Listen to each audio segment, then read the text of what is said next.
All right. Okay. Welcome back to Half Baked Thoughts. I'm your host with Steve Rose, Waffle Iron Jim. We've got Matt Sesney. We've got Scants, and we've got a special roundtable of strength and conditioning. We've got Sammy Sebok, and we've got Zac Goodman, and then hopefully Brandon Byrd will join us later. All right, guys, get back to your RSI. But yeah, like Zach was saying, it was funny because his best RSI last week when we did those was 376, and then he hit 389 today, and then he jumps a normal vertical.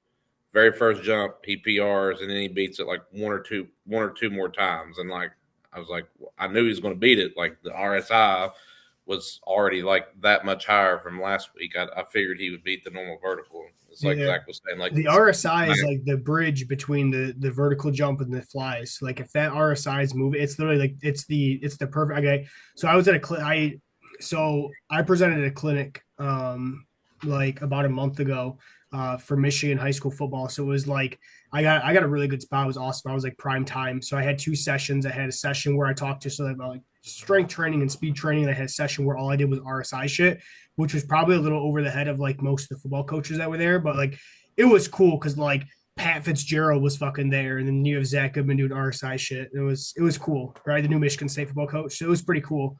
But I was showing them the RSIs and I was explaining to them. They're like, I had some coaches that asked like, so how like what exactly does this show, and how exactly do we get it better? And I'm like, well, this is showing you'll never have your best athlete will always be the best at this. Like the RSI test or the ultimate test of like it's literally the combination of elasticity and strength. Like your best athlete can literally not be bad at this. Like your best athlete might not always squat the best. They might not have the best jump for sprint. They might be good at one of the RSI is the perfect combination between the both. And they're like, so how do we get it better? And I'm like, the same shit. You make them stronger and you make them faster. You have to raise the ends of both. Like if you do one, you can get the RSI. If you make them jump higher, good. But are you making them more elastic? Okay. So if you want to move the RSI, it really has to be both on both ends. So if those RSIs, your kids' flies should be like they should be going up pretty quick too.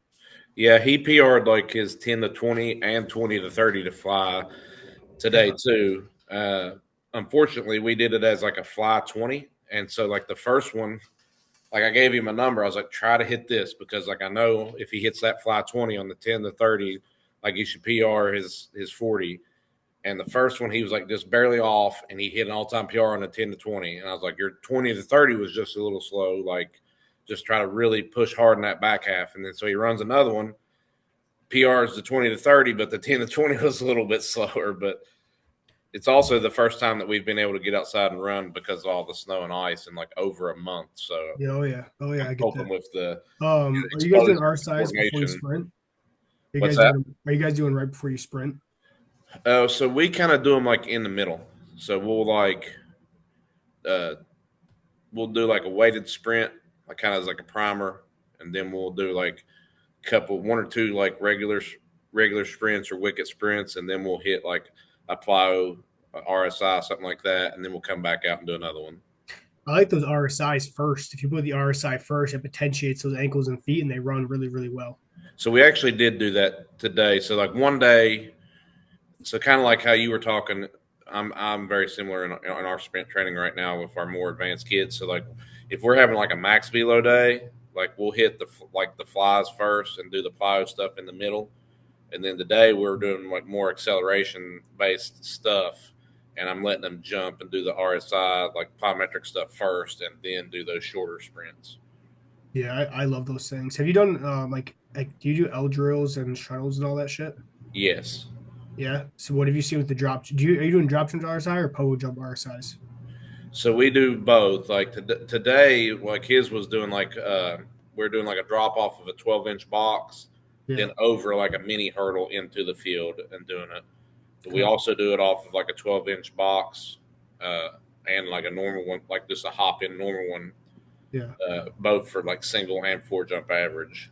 So if you the drop jump RSI, this is what I was telling the coach of the coaching clinic, is the cool part with RSI drop jump is that it's literally change of direction, right? Like you're dropping off the box. It's very quick, and then you have to change direction to get up, like really just from the foot and ankle. So I had that kid that jumped that 10-8 broad jump. He also ran a 6.5 L drill, and with that 6.5 L drill, there because I was explaining to them like, your best athlete do this. I'm like, so this kid, like, perfect example. I'm like, how many of you send kids to prep red zone? And they all raise their hand. I'm like, do you know who has the best prep red zone broad jump right now? They're like, no. I'm like, my kid. Do you know who has the best L drill in the prep red zone nationally? Yeah, they looked around and one of the coaches said, your kid? I'm like, sure does. And I'm like, his RSI test is? He's like, what? And I was explaining to him, I'm like, well, he did a 4.27 RSI right before he left. Now he's a 4.45. And I'm like, that's the difference, is that he's both elastic and strong. And I'm like, and one of our football coaches was in the like in the section, and I said, is that kid gifted? Is that kid a freak? And he says no. He's like, you've just had him since he was in 7th grade. I'm like, that's the difference. That's the difference. Yeah, for sure. That makes a difference when you get him early, for sure, like that. What gear are you using on that on the shred mill? Like, I just do gear too. So when you get the shred mill, they give you like the program. They basically tell you that they mostly run gear 2. Resistance 6 is like pretty much what Matt does a lot of. It's like a lot of 6 because Matt's like, he's basically, let's get you strong in the weight room and then let's do our speed strength on the shred mill, which is like their force or whatever. Tony's more like, change direction, gain speed shit. But Matt is the real, like, he's the pusher, right? He's the one who's giving you those numbers. He does a lot of 6, but like what I was saying, and I've been talking about people at shred mill because they're all like, what do you do with the shred mill? What do you do with the shred mill?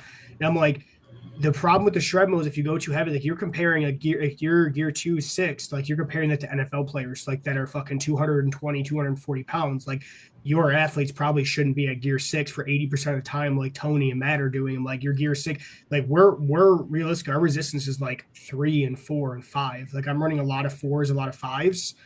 We'll hit some 6s, but like we're doing a lot of 3s and 4s. I'm like, just simply because my kids are so much lighter and not nearly as elastic or as strong as these NFL players are. It's like the dumbbell jumps. Like I would never put like a fucking kid with 30-pound dumbbells that can squat 100 pounds. Right. You got to meet the kids where they are relative strength wise. Yeah, and the pendulum way, I run it the same way as the dumbbell jumps. How Jared does the dumbbell jumps, like I had the dumbbell jumps. I run everything that 3-week pendulum way with the brief maximal tendon, so it fit in perfectly, right? I'm running we have 3 records, so we run we have the 20-yard. The base is the gear 2 20-yard, and then we go 3 4 5 or 4 5 6.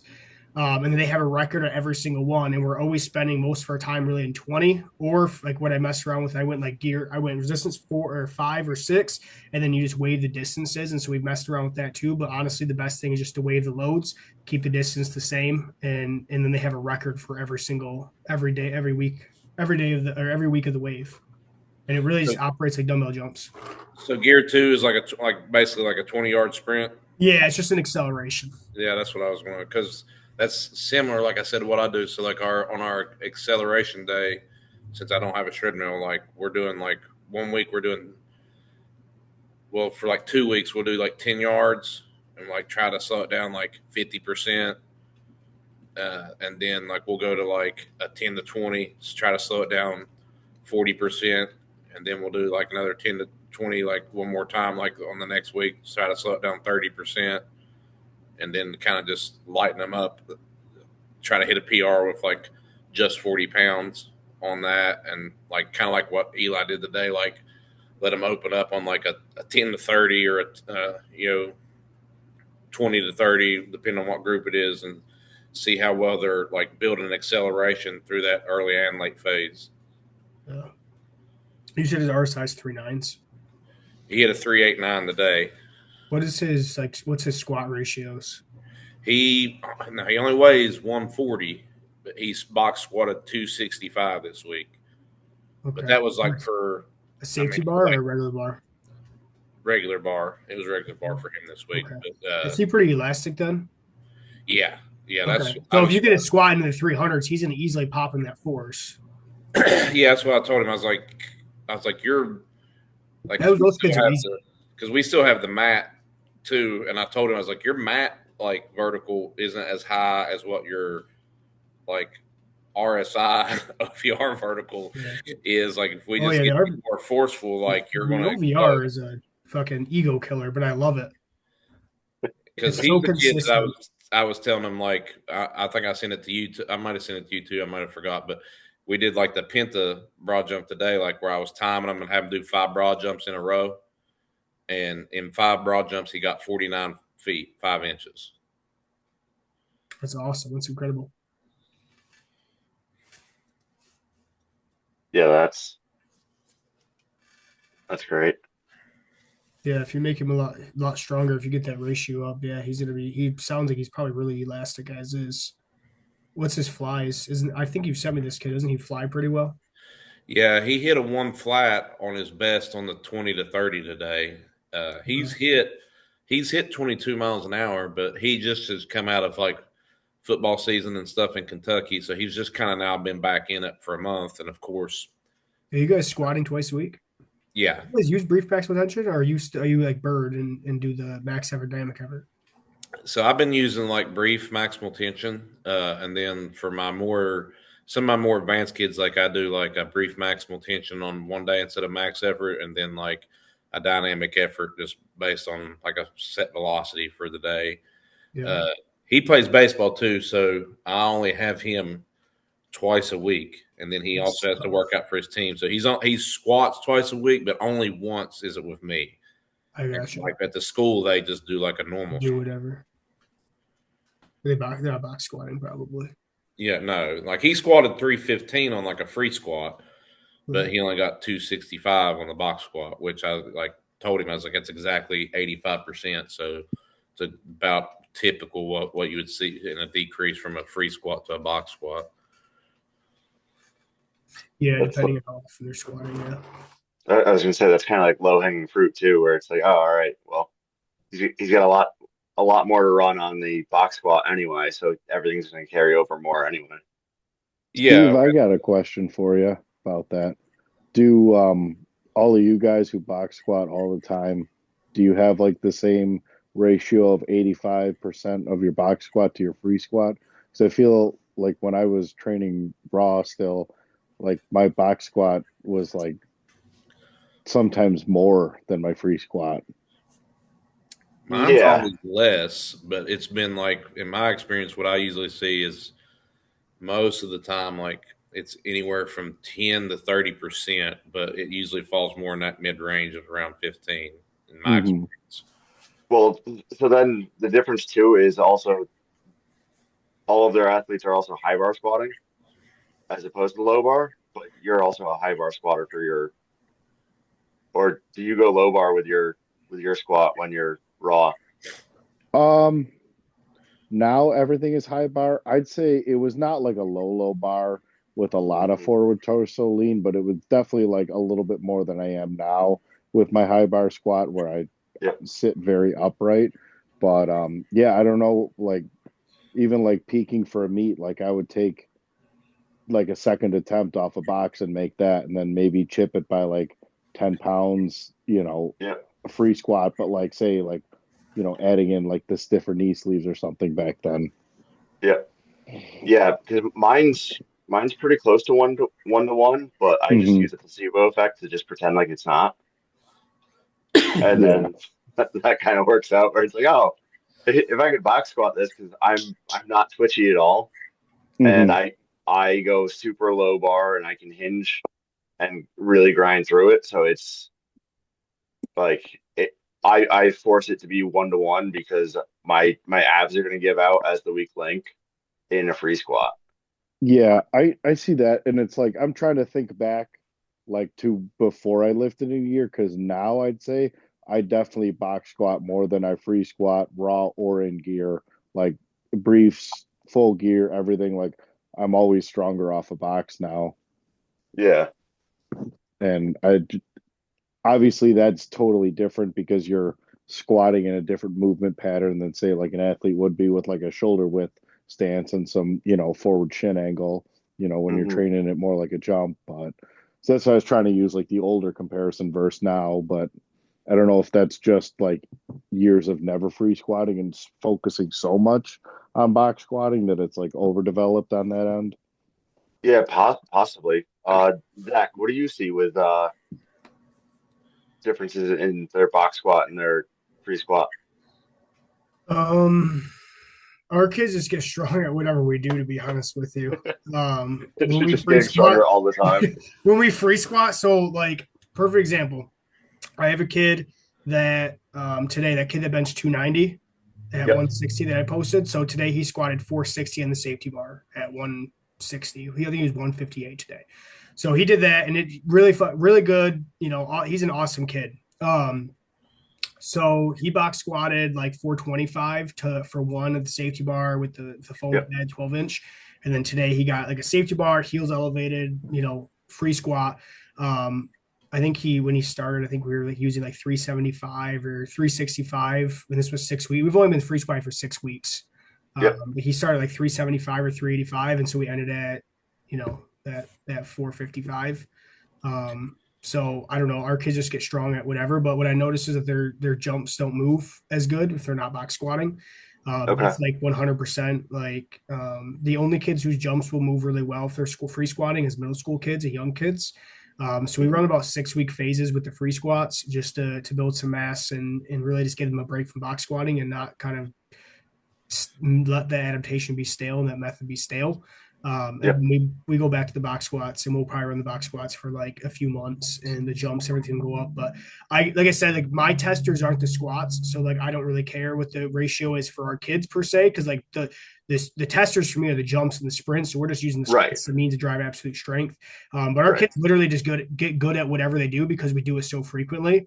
And I would say like if you take one of these like IPF lifters that fucking squat 3 or 4 times a week and you put them to a box, they're going to get stapled because they're not good at it. Oh yeah. But again, like, if all you do is box squat for months, like you're going to come back to a free squat. And like, unless I still don't buy we box squatted the entire meet prep and maybe for gear it works. But, and then I never did a free squat the entire meet prep, went into it and hit a huge PR. I'm like, that almost never happens. Like you have to touch a free squat at least once or twice a month. Like maybe it's different if you're a fucking 20, 30-year vet, but like most people are not going to box squat for like, the entire year and then come into a meet and just blow up free squats. Like that almost never happens.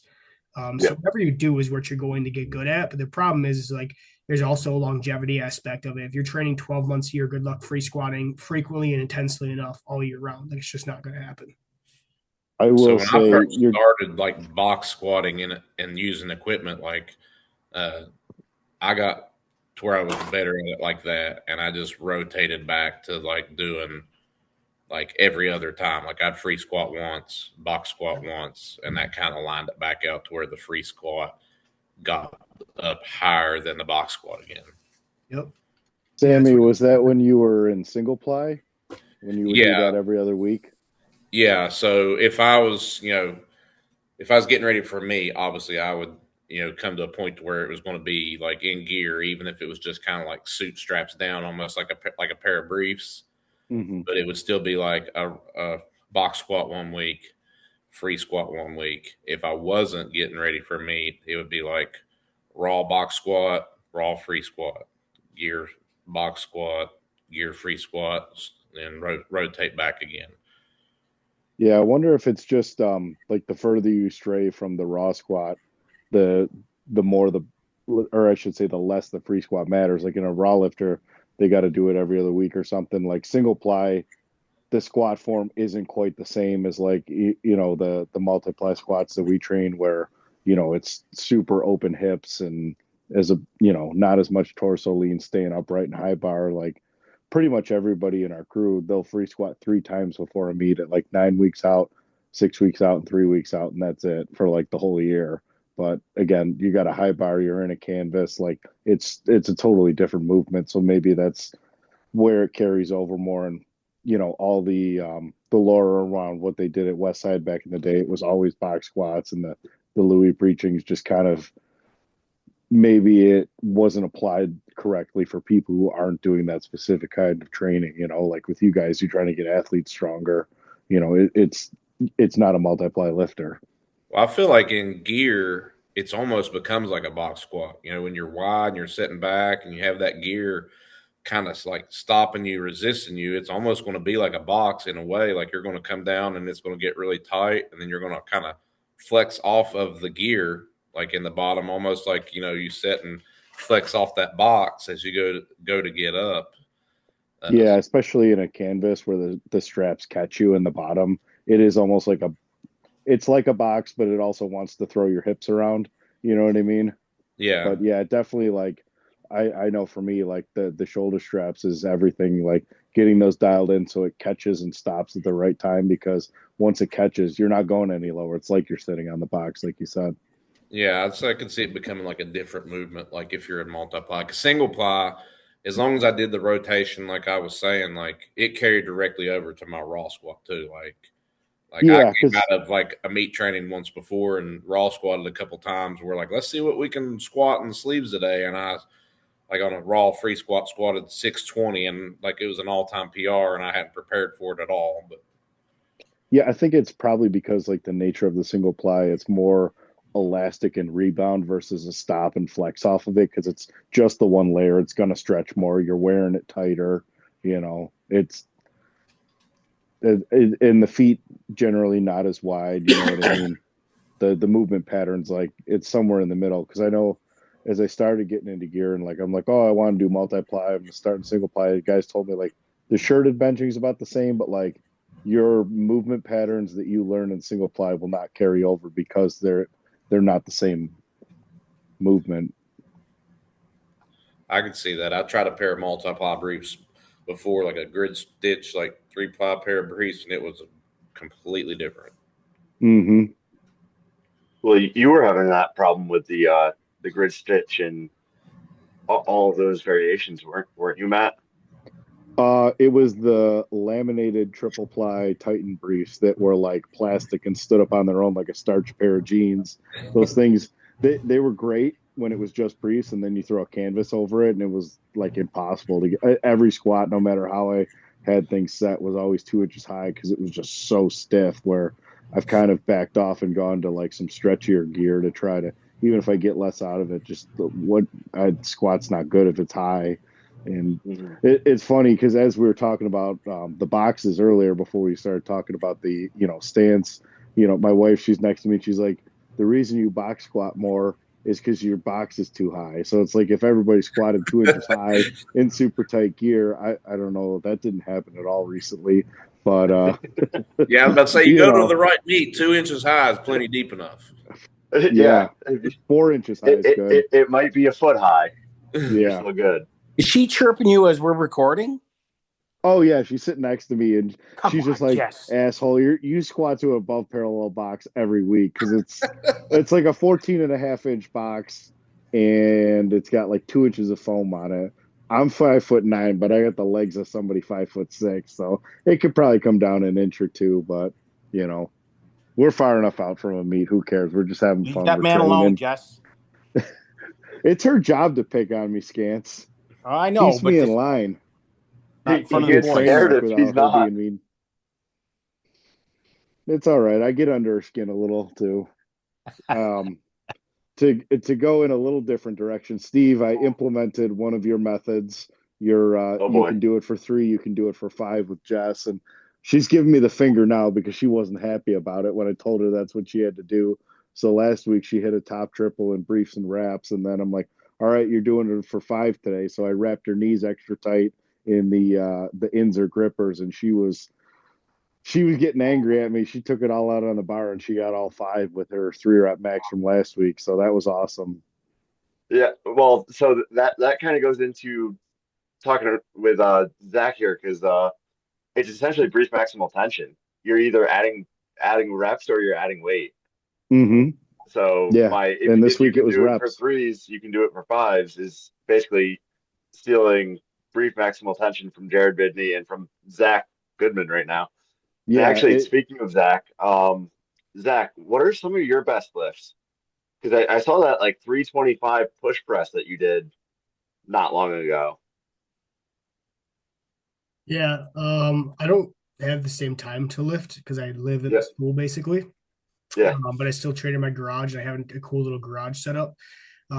So squat, I think I have a video somewhere. I did 500 raw of the safety bar. So that was a Yep. good lift for me. My best deadlift, 600. I really have been pushing the jumps actually. I just jumped a 29 vert today, so that's cool at 231. So that was pretty Oh, cool nice. on the OVR. So I don't know what's that on the mat, like 32 or 33, but that's pretty good. Yep. But I'm really training like twice a week right now, to be honest with you. Very low volumes, very high Yep. intensities, probably like 30, 40-minute sessions. Bench, my best bench is 345. And that was at 215. So that's why I know so much about the bench because I'm bad at benching. I think I've said that on podcast before is like, because I have, horribly long arms, Yep. relative to my height. I'm about 5'9", 5'9.5". Um, but I have like the wingspan of like probably a 6 foot person. I had to learn a lot about how to bench. And so that's what drove me to Jared initially. Was he had a lot of really good benchers in high school, and I was in high school at the point, and I would see his videos come up, and I was like, Jesus, like he's got these really, really strong kids, like benching, like these kids are my age, why can I not bench like that? And so, like I was doing a lot of linear periodization type programming, just like from the football team. I already read 5 through 1. I read starting strength. I was reading that stuff Yep. when I was in high school, but I just couldn't put it all together. So, and then Josh Bryant had a bunch of good lifters at that point. So I heard Yep. Josh Bryant, and of course Louis was always. I was always reading West Side, or whatever I could, get off the West Side articles what I would read. So I learned a lot about bench pressing, but I never got the bench progression that I did until I started implementing the brief maximal intention, benching Yep. heavy multiple times a week, high frequency stuff. The like I was telling Fahey, like I was telling him like a year or two ago, I'm like, I never got a better bench doing max effort benching. Like my bench never, Yep. my squat went crazy. My whatever lifts I was good at, like genetically, like was I got a lot out of max effort. But I always needed reps for the bench. Like no matter what, I needed heavy grinding reps. So the Yep. max potential method, and I've learned over time, like it just universally works for everybody because there's just so many Yep. stimulating reps per set. So I always make fun of the kids. Well, I kind of make fun of myself with the kids here because like I used to joke I first benched 315 at like 19 years old, and I thought that I was going to hit 405, within 2 years or whatever, classic newbie gains kind of thing. And then like right around like 385, it's like you start learning how to squat because I was just a bro lifter, and I just beat the hell out of my shoulders, and now it's like I've never benched 405, and here I am 15 years later still trying to bench 405, and every kid that comes here benches at least 300 or 315 now, just from learning all of the mistakes that I had made in the last 15 years. And it's like we do very similar to you with the brief maximal tension, but because of my own shoulders being so beat up, I rotate out I swap from 2 days a week of brief maximal tension to waving boards, and then I'll just do like a close grip or an incline Yeah. after the boards. At some point, I will make another push and actually try to get super strong. Um, that 345 came off of me literally using like mostly like repeated effort work, with like some sparing, like basically brief maximal tension, but a lot of close grip work. Um, for me, like with my own lifts, I've never really given it like multiple years of brief max tension just with like the benching. With the squats, I have my squats have been, which is why I jump really good still. And I don't even squat all that heavy per se, at least compared to what I used to squat. Like I said, I train like twice a week. Right now, 2 to 3 times a week. But with the brief max potential method at some point, like when I want to get super strong again, I will probably be using that exclusively because like again the gains and Yeah. returns you can get in such a short period of time is like really unmatched. Right. Actually, so it looks like we have Brandon Sierra that joined the podcast too. Hello. There we go. There he is. I'm not sure about Byrd, but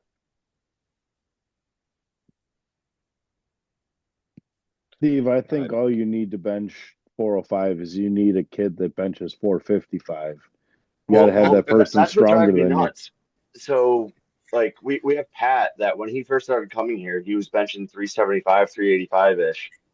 And, it was always the bodybuilding kind of stuff. And if he was consistently here, it was like everything was, tracking upward. But because he goes everywhere else, it's like he's never here often enough to actually see progress doing the stuff that we're either stealing from Fahey or stealing from Zach or Jared or Sammy. So it's like the first day that he came here, I was like, oh, he's a 455 bencher, and he just crashed out. And now it's kind of funny because like every Halloween we do a 1 rep max on bench, and this past year he didn't show up because he was in Florida or whatever, but he hasn't Hiding. made You any can say it. progress in a Hiding. year. Yeah, he was hiding. Yeah, it just seems like for us, like somebody comes in our crew, and then before you know it, it's like they kind of meet everybody else where they're at. Like I came into the crew and I was like a 550-pound squatter, and then okay, everybody squats like low sevens to like low eights. Okay, then you're there for like a year and a half. Okay, 7 plates is nothing every week, and then like once in a while swing over 800 and bench. Like everybody benches about 3 to 3.5 plates raw, and we all bench like between 4 and 5 in shirts. It just we kind of all ended Yeah, up in the same spot. It's great for Jess, being a woman coming into the group and like getting desensitized to the numbers, but you almost like I wish we had 1,000-pound squatter in our group because then like maybe somebody else would break into the 900s or something and yeah. just get It's that the extra little push. it's the 4 minute mile. Yeah, exactly. Like, but like Yep. when you see it every week, you're like, yeah, okay, and you take the same jumps on the whole way up, like for your warm up reps, and then you kind of just end up there eventually because you're putting in the volume that it takes to build up to those numbers. It's like, okay, what are these things that we have to do the next jump? Like, do we need to like not go to singles at 600? Do we need to stay doing triples when we're at 7, or you know what I'm saying, or wait Yeah, and not put our shirts on so early when we're warming up, like start hitting those heavier raw numbers. But it's like you need that person that's not, you know, slowing down their volume, as the intensity goes up, around us so we can match them. It's like that meme that's going on with the Olympics now, and every Olympics comes up. What they need is one average Joe just to actually give some perspective on how fast people are going. Yeah, that's the one that Up Jess next, brings a up every 37-year-old time I electrician throw. from Boise, Idaho. Yeah. So, Whenever I throw Highland games, I'm the person from the crowd that's spectating out there that they just get to compare, like, grab some schmuck off the bleachers and have them throw weight over bar, and they'll be about as good as I am at it. well, like the psychological impact, we talked about it before that if you're used to seeing, the first time you hit a 4-plate squat or a 3-plate bench or something like that, that's a big number, unless you're just sitting around and it's normal. Mm-hmm. And well, you don't realize that it's such a big deal, and it's not a big deal until you talk to somebody Gen Pop and they're just like shocked. and Right. that's what's great about going back to like jumps too with Pat. I drive him nuts with this RSI stuff because it's like you know I'm missing half my leg, so my RSI is terrible. I'm at like 2. Christo, doesn't play any sports, so he's at like 1. And Pat comes over and he jumps, like 2.5 or 2.8. And I make fun of him because it's like, I see Sammy's numbers, or now it's perfect having Zach's numbers, where it's just like, oh, there are kids, or every time, thankfully, Fahey with OBR, posts a 4.0 or a 5.0, and I just send it to Pat just to piss him off. Like, dude, we used to say that, a 3.0 was a D3 number just to bug him. And now I was like, no, it's not even JUCO, dude. You're cooked. I think that's the one thing I miss about having a smaller group of kids and having them here in the garage, because then at that time, like all the kids trained alongside us. So what their perspective was, and they would naturally compete with each other, sprinting and jumping. But what their perspective of strong was completely different because, you are squatting with people who are 800-pound squatters, so they're not afraid to try 300 at all. Or you're benching with people that's benching anywhere from 400 to 600, depending on what you're doing for the day. And so they're not afraid to try to they feel like it's a foregone conclusion that I have to bench 300 pretty soon, because and I call it like you have to have the man. There has to be somebody in the gym, and I guess you could say it with powerlifting too. There's somebody has to be the man that's like going to move things forward. And I finally have with my kids now. There's finally a group of them that are kind of all have kind of come into their own. They're all pretty athletic, pretty strong, pretty fast, and now they're all suddenly they're fighting to be the man. So whatever that they're good at, they're going to make sure that they try to beat everybody else at, and then everybody else is trying to keep up, and it's just driving everybody forward. That's like guy breaking trail, man. Yeah, that's exactly it. Yep. Where once you do it, it's easy. You're just tailgating them. Yep. But seeing the other guys doing it, well, like you were saying, the young kids sitting around with a bunch of the old dogs. Again, they don't see that as not achievable. The first time you see somebody with fucking benching 700, you're like, oh my God, dude. But then if you're around a gym where it's normal, then it becomes normal. And it's like, oh yeah, I'll get there someday or whatever. I don't bench, but yeah, and that's my way with some kids. Like they'll jump something and they're like, well, that's not very good, but they're comparing themselves to the best kids in the gym. Well, and so it's you got to kind of walk a little bit of a line. You don't want to be like destroy their confidence. Like, yeah, that's trash, but it's all. You also got to let it drive them to get there because anywhere else, like I went and visited Jared, and a 40-inch vertical is common in Jared's gym. So even the kids that aren't like his top kids still jump at 36, but the way that they view that 36 compared to some other gym is completely different. Or, I was like at Byrd's, and one of his kids was jumping like a 37 or a 38 on the OVR, and he's like, man, that's trash. And I'm like, what are you talking about? That's an awesome vertical. He's like, yeah, but I hit 40 the other day. So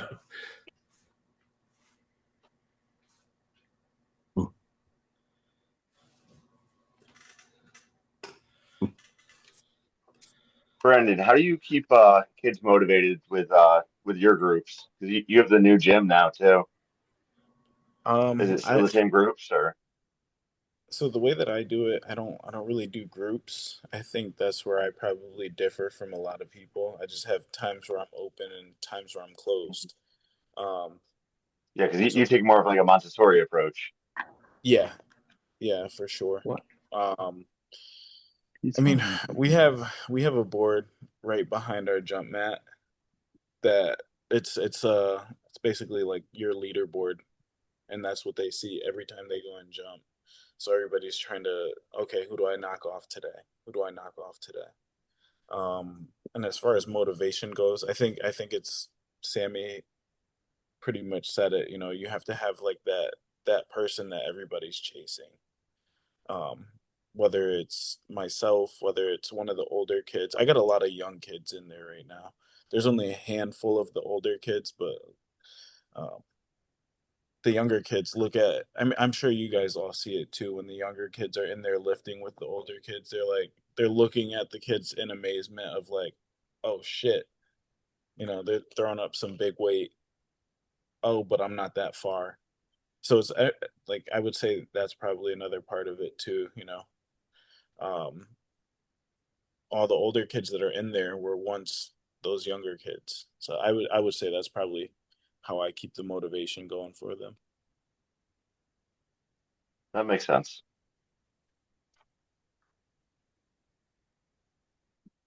So can I ask Brandon, what's your main training group? Is it high school kids? So I've got a Or a little pretty spread of everything. Yeah, a little spread of everything. So I've got some elementary school kids. I've got some middle school kids. So I'll basically give you a rundown. My son is 4. He's in there, like very, very, very loose training. Yeah. Depth jumps, Playing. box jump. Yeah, literally just playing around. Yeah. And then I've got all the way up to pro fighter. Um, had a couple of pro fighters. One has a fight next week, so pretty wide range, and then everything in between. You got your general, just you know, strength Moms of guy. it. Yeah, um, but I would say a large majority of it right now is freshman, sophomore, 8th grade, Cool. but like that age range. It's a hell of a That makes spread. sense. It's chaos. It is chaos on the outside looking in, but How are you liking the new gym, with the all the new snow, it location? kind of Yeah. sucks right now. Yeah. With all the we can run, but we were running yesterday, and it's, hey, run a sprint, run back inside, get warm, take your 3-4 minutes, get outside, run again, and like again running on like suboptimal conditions. So there's freaking salt all over the driveway from the plows. Yeah. They're trying to get started, and you know, feet are coming out from underneath them, slipping on the salt, restarting their Oh sprint. yeah. Yeah, but I mean, we're dying for springtime. We are dying Yeah. for. I love it though. It's a lot more fun. I can do a lot more when it is nice out. 3 months, Hmm. 4 months out of the year we can't do much outside, but aside from that, it's all around. Everybody likes it better too. Okay. Nice. I keep on meaning to visit, but every time I'm 10 minutes away, it's for physical therapy appointment at CCMC. So it's like, ah, crap, I got to bring Audrey to school right after this, so I Yeah, can't really swing by. yeah. Same, Fucking same. school small. Don't take her to school. School's for fools, man. Go rip it up.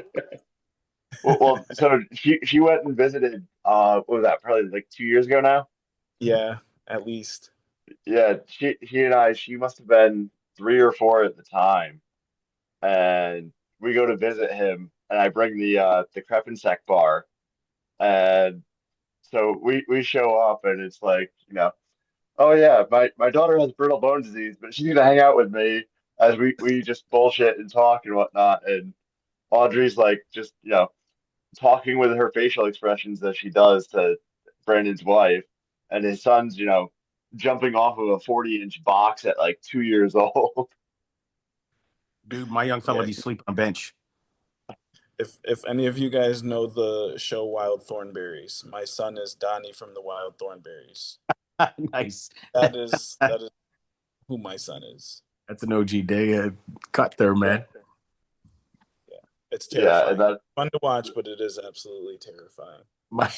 My guy was born a middle-aged man, so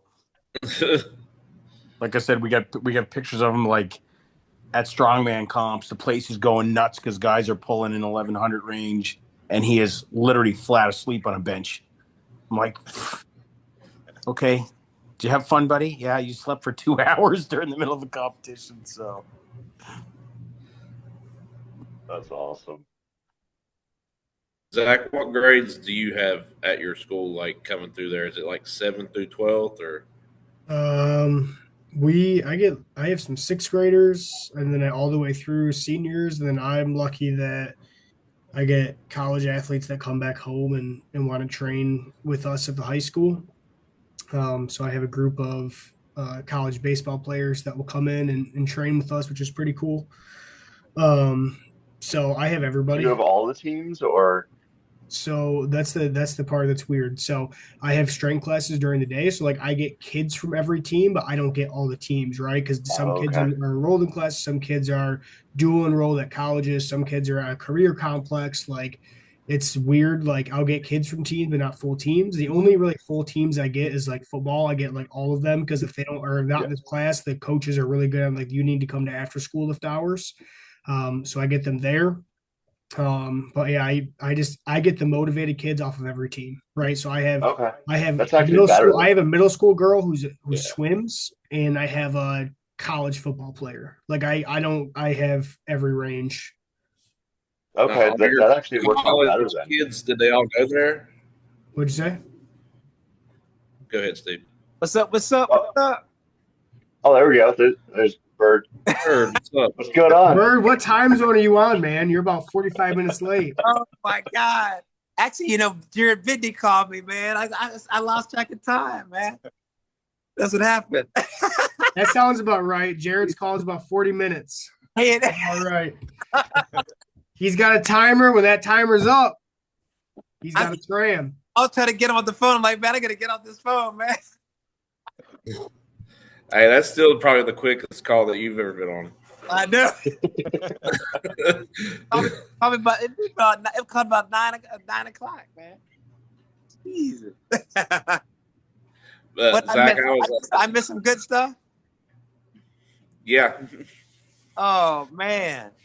Zach, Big old I was party. asking, like, coming and Are close it they- out. Zach, are the college kids that went to your school, Some of them yes, some of them no. and your school's okay with that? Because, like, here in West Virginia, like, they would have a heart attack and, like, shut you down immediately if you had a kid that didn't go to school there in a school facility doing something. I mean, that's the thing about our administration is like they're not very keen or aware. But it's good publicity when you have like Big Ten athletes that just want to come in and train with your high school strength coach. They're completely unaware of like what I do, like who I am. They are completely unaware. Like they think that what we do is just like everybody else. They have no idea. They don't know anything. They'll come in and they'll watch kids run the shred mill, hit RSIs, and like just do massive lifts, and they have no idea that it's any different than anybody else. So it's actually works out really good. But when my athletes, the outside kids come in, like I have a really good baseball player right now. He's a sophomore. He's probably going to get drafted in a couple of years. Like he has SEC schools that are calling, offer camps, but like they can't technically recruit him yet. So he's a high level baseball kid and he's an awesome kid. I trained his brother. His brother plays baseball at a college, and he doesn't go to my school. He goes to like a school probably 20 minutes away from us, like a rival school in my county. So I've trained his brother. I train his youngest brother. He's a sixth grader, and I train him. And yeah, like I said, they are completely unaware and have nobody cares. The kids, he trains right along with our kids. Our kids don't care. Our kids they lift and we all get better and it's good. So yeah, I just kind of do my own thing. That's awesome. I've always had a question about that for you. So you're in a school, Zach, but you can train kids from other schools out of the school that you're at. Is that correct? I just do. Yeah. Okay. That Good is for you. crazy. That's crazy that you can do that. That's unheard of. Yeah. Like Very I cool. said, they're completely unaware of anything that I do. So The county I'm in won't even let my athletes go run at the public field because they said it's the school's I think facility and that's profiting off of the school. I think the only problem that there would ever be is if a kid transferred in from our school that was already training with us, because it would be a transfer violation. But like the other schools know that their kids will come in and train with me, and they don't care because their kids are getting good training. Like literally, it's like they don't care. So like I said, for me, like I'm at the school. It's a good location. I have a good setup. It's a nice thing, but at the same time, like I'm loyal to the kids. I'm not loyal to like a logo. Like I could leave Right. the logo and go somewhere else. Like I want to work with as many hardworking kids as I can. Like that's the reality. Like if you're a kid that is gonna come in and just fucking grind, like that's what I want to work with. I don't care about, I don't want to babysit kids. So like if you're a kid that just wants to come in and work, like I'm gonna work with you. But the problem is I'm not taking very many kids anymore, like outside of our school district. I really only have like 2 high school kids right now coming in from out of 3 that are coming in out of school district and actually working with me in person. And it's basically because I've already trained their siblings that play college. I'm just too busy at the school to even take people. Like if I have parents that, hey, how can you train my kid? And I'm like, I can't train your kid. I have too many kids. Like I'll still prioritize my kids at the school, but like a couple private kids coming in here and there, it's not really a problem. Online, I do a good amount of online training now, so that's pretty cool. But that's kind of the setup I got going on. So talking about like the hardworking kids, do you ever have to put some of the kids, the school kids, out of there for like just not like towing the line, like so to speak, like up to your standard? I mean, after school is usually pretty good because after school is like a privilege, right? It's like an after school thing. So like you don't have to be there. You can just go home, you know? So like, of course, over the years, I've had to boot kids out or, you know, that sort of deal. But for the most part, they pretty much regulate themselves because it's like, it's something that they're choosing to come do. It's not something they're forced to. In strength classes, of course, I have kids that like sign up for and don't want to be in it or like whatever. For the most part, we get pretty good buy-in. Like the kids that don't really want to be there weed themselves out. Like in classes, like they usually don't stick around very long because I'm a pest to deal with. Like if you don't work, like you're not going to like me and we're not going to get along probably. And the kids that really work, like embrace that and like they make life difficult for kids who don't want to work. So it's kind of turned out to be a pretty cool thing. But yeah, I mean, of course, I always wondered with like the private, like if you get athletes that come in, their parents, they want them to train. Like I'm sure, like Byrd, like I'm sure you have parents that drop their kids off and say, "Hey, like I want you to train my kid and make him a superstar," and like that kid doesn't really want it. You know, like I always wonder, like how would I navigate that situation? They're paying me money and your kid doesn't want it. Like on one end, it's like you got to pay bills. The other end, it's like you can't do anything with this kid. Like they don't want it. Like there's a certain degree of like want you have to have. So I haven't ran into that because the only kids that work with me are kids that want to be there, and if they don't want to be there, you should just get out.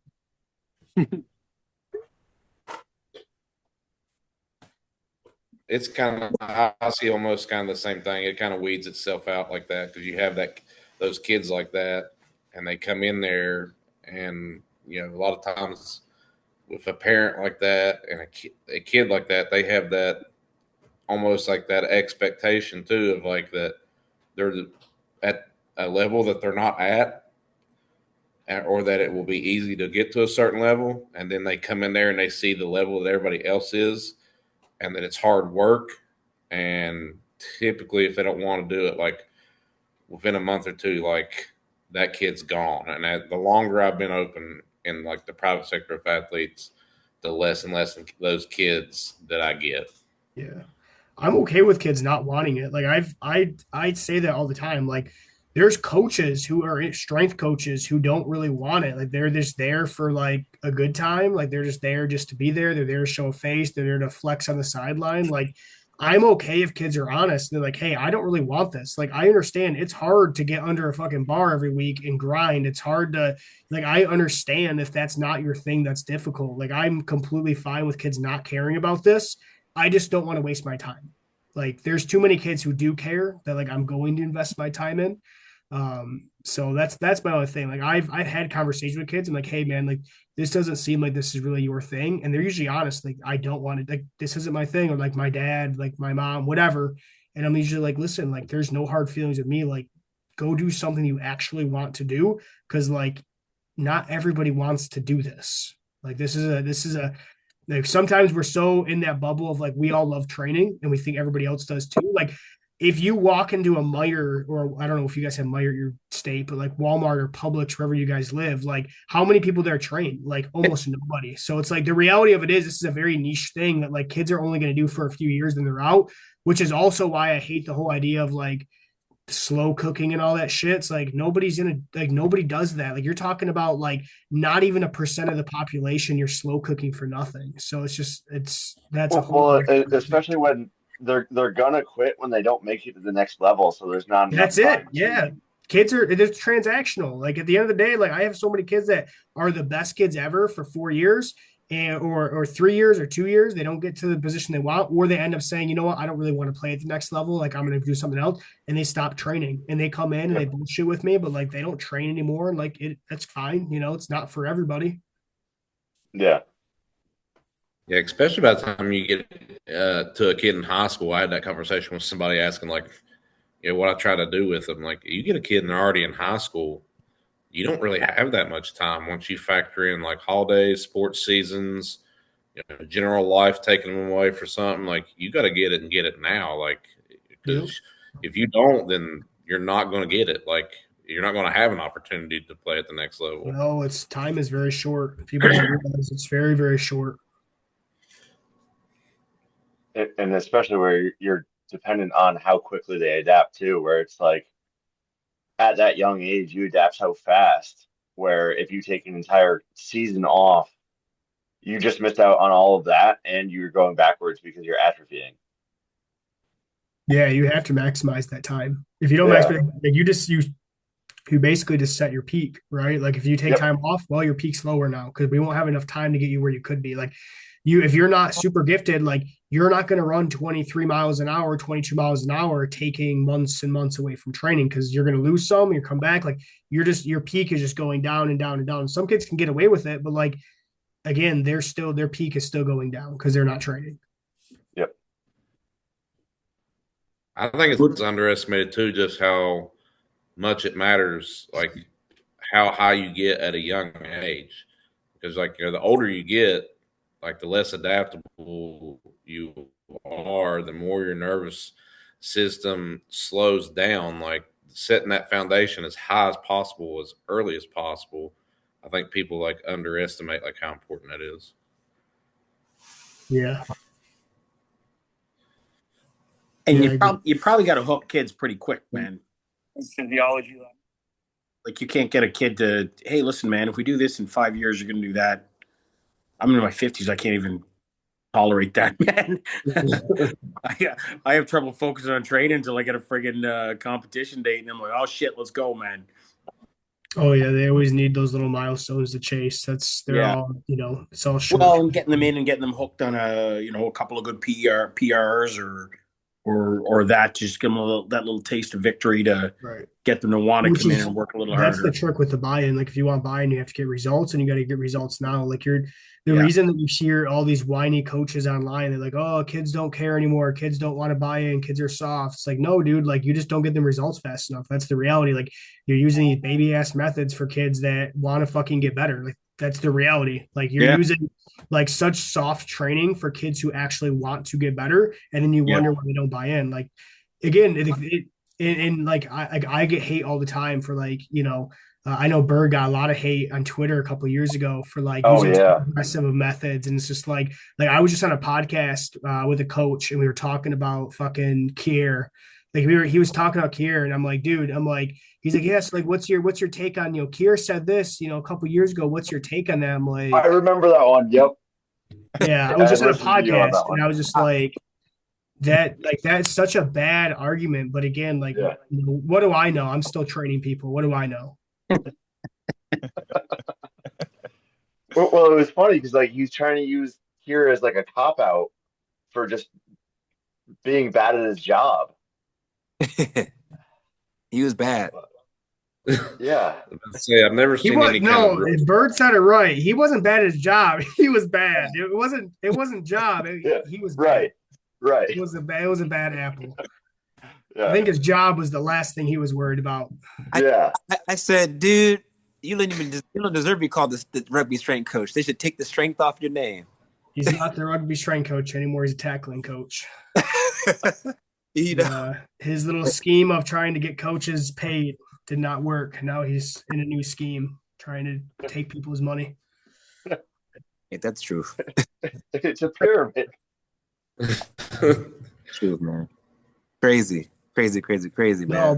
No, it's like Jared too gets a lot of flack for the same stuff. Like anybody that's really moving the needle for anybody gets a lot of slack because it's like it's uncomfortable, right? Like it's uncomfortable to say, like, yeah, my kids are gonna grind a squat twice a week, like we're gonna grind a bench twice a week, like we're gonna do these intense things, like we're gonna fucking deadlift like heavy, like you get a lot of flack from coaches who are soft and like they don't really train or they don't really want to make anybody, but there's kind of like they're managers for these kids instead of like actually driving the needle.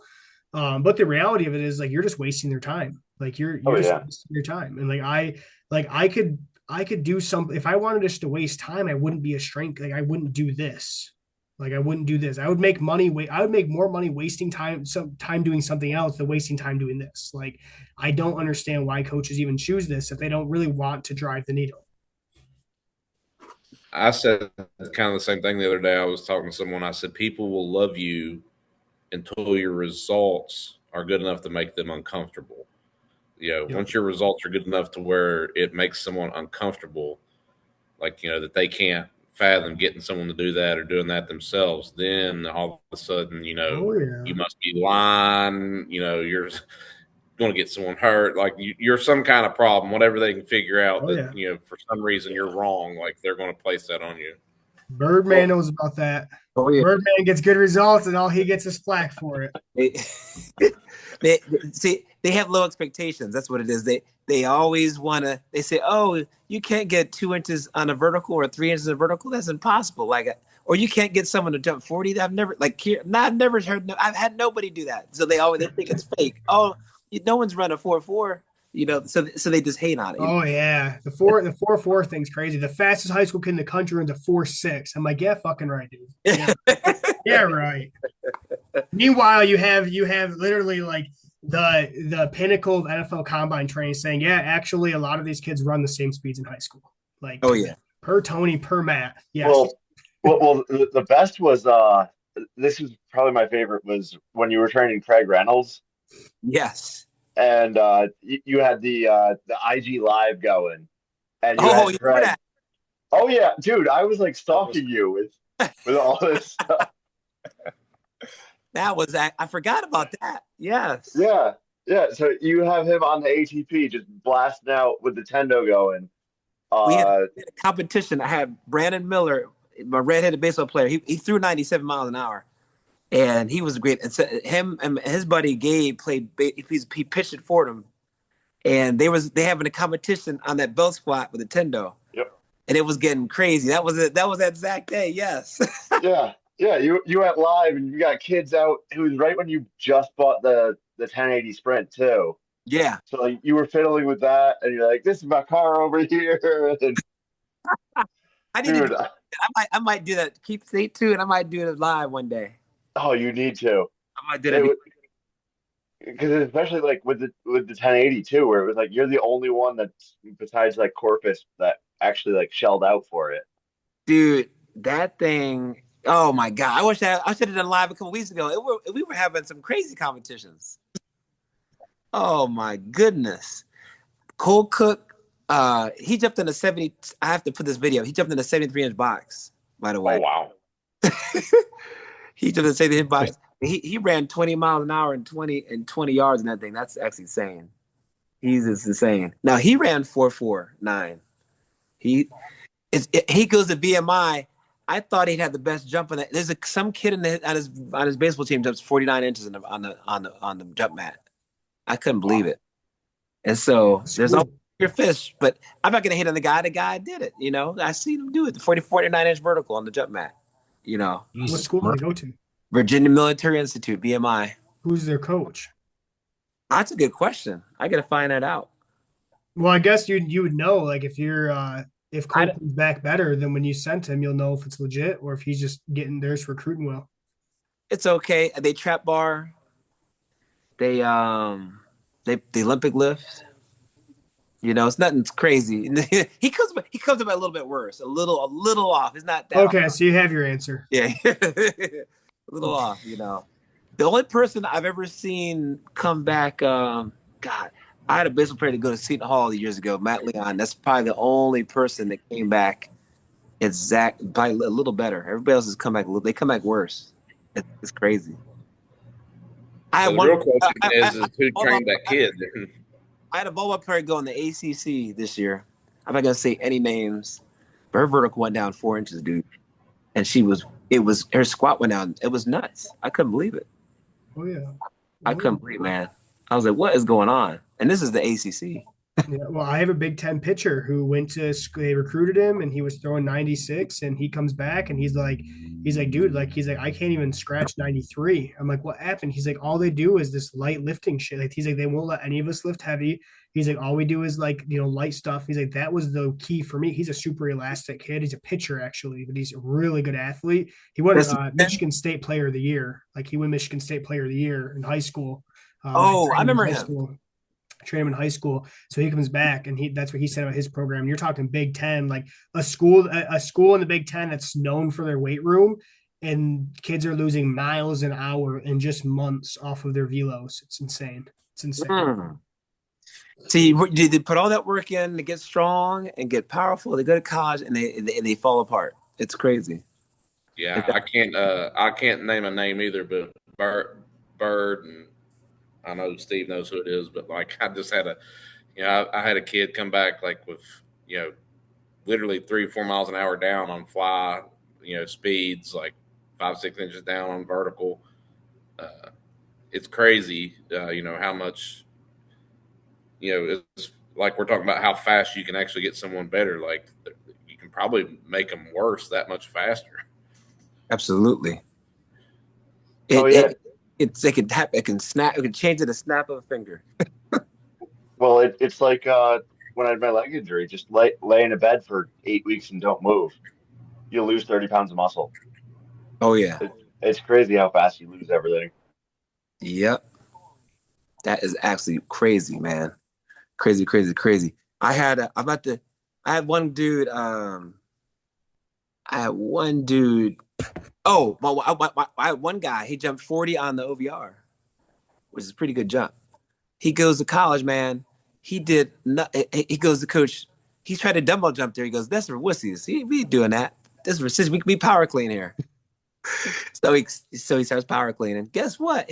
That dude's vertical went up 6. It went down 6 inches by October. So, he was gone from August to October, but down 6 inches. So all you guys will be happy about this. So I have a kid that is he's a MAC baseball player. I trained him in high school. When I got to the high school, he was going to his senior year. He was a Division II commit. Like literally within 6 months, turns himself into a Division I baseball player in like 6 months. So he's at a MAC school now. They had their exit interviews for the season. And so he has the exit interview. And in his exit interview, he sits down with the strength coach and he's like, you guys, we need to start lifting heavy. We need to start benching with barbells. He's like, and you need to start doing these things called dumbbell jumps. He's like, I did dumbbell jumps all the way through high school. He's like, when I go back, he's like, you need to look up my coach online. And so he tells him this stuff. He leaves, nothing happens. And then he comes back, and all of a sudden they got barbell bench in their stuff. They're dumbbell jumping. The weights are off, but they're dumbbell jumping. And I'm talking to him, and I'm like, hey, is this your coach? And their coach followed me on social media. So we have at least one MAC school right now that is doing dumbbell jumps, that is doing barbell bench, that is box squatting now, not to the correct box height, but we're getting there. And then I want to know, I'm sure Fahey has at least one that will go there. At FSU, Jamie Burleson has pretty much adopted like most of the system. Like he brief flexible tension, dumbbell jumps. He, from what I understand, like Fahey told me he has copied exactly what Fahey does and like verbatim has tried to do at Florida State. And like, so he's using all the same methods and stuff that a lot of us are using. And so I'm wondering if we sent someone to FSU, like, would they come back better? Like, is it being applied right? From what Fahey said, he's pretty good. And at that level, that he's probably like one of one in college baseball. Like, there's probably nobody in college baseball that's touching that. Talk to Jamie, man. He's got it dialed in. He's developing them. Their kids is going up. They running faster. They're jumping higher. They're getting stronger. They barbell bench. So pretty quick that they're gonna elevate then, because like everybody's talking about doing it at LSU, but like I've seen the stuff at LSU, like yeah, they barbell bench, but like I don't see anything that I'm like impressed by other than like, hey, we're lifting weights. Like that's the scale right now for like baseball. Is like, hey, we're lifting weights. Like I feel like this dude might really take off and like elevate that to like, hey, we're actually doing it the right way now. Yeah, I've talked to him too, and he's really good about like what he's doing, and like if you look at the success that they've had, haven't they made like the Final Four for baseball in like the last 2 or 3 years? Yeah, And Yeah, then he like did. he's had a bunch of kids getting drafted too, like some of them drafted in really good positions. I've never talked to him. I think he had about 3 guys in the first round, I think. Yeah, I think he did. Yeah, Fahey said that he knows all of us, but I've never talked to him. I've never had a conversation with him. I just know of him. He listens to your podcast all the time. That's what I'm saying. Is it's so weird because like people will call Fahey or call Jared or call you and they'll bring me up and I'm like, I've never talked to this person. Why don't they just reach out to me?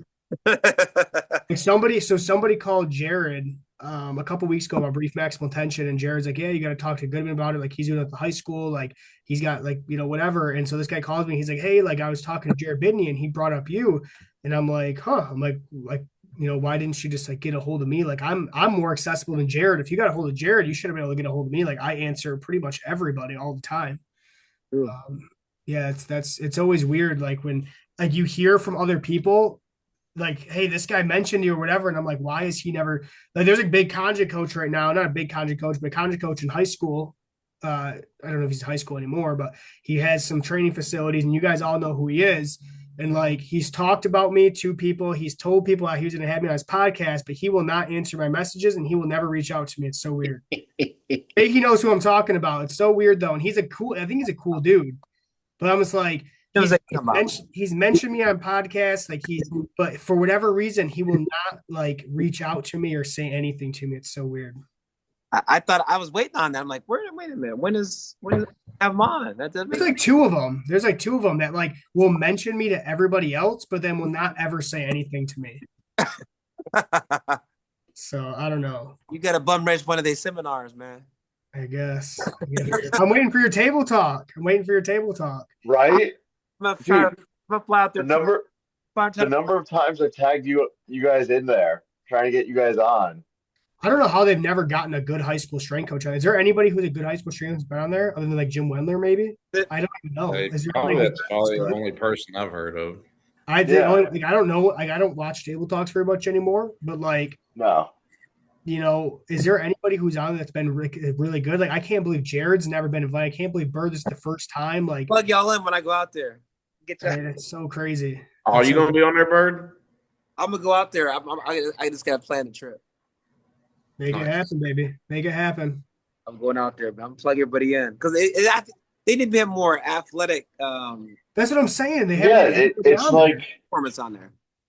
Yeah, it's so remedial that they're just like it's too niche. But like I think if you did, it'll cover more people. It'll be a bigger audience. I bet. I mean, even Mark Bell got like Joey Burgles on, and that episode like went pretty big. And like, I don't know Joey Burgles, but like, you probably could find somebody that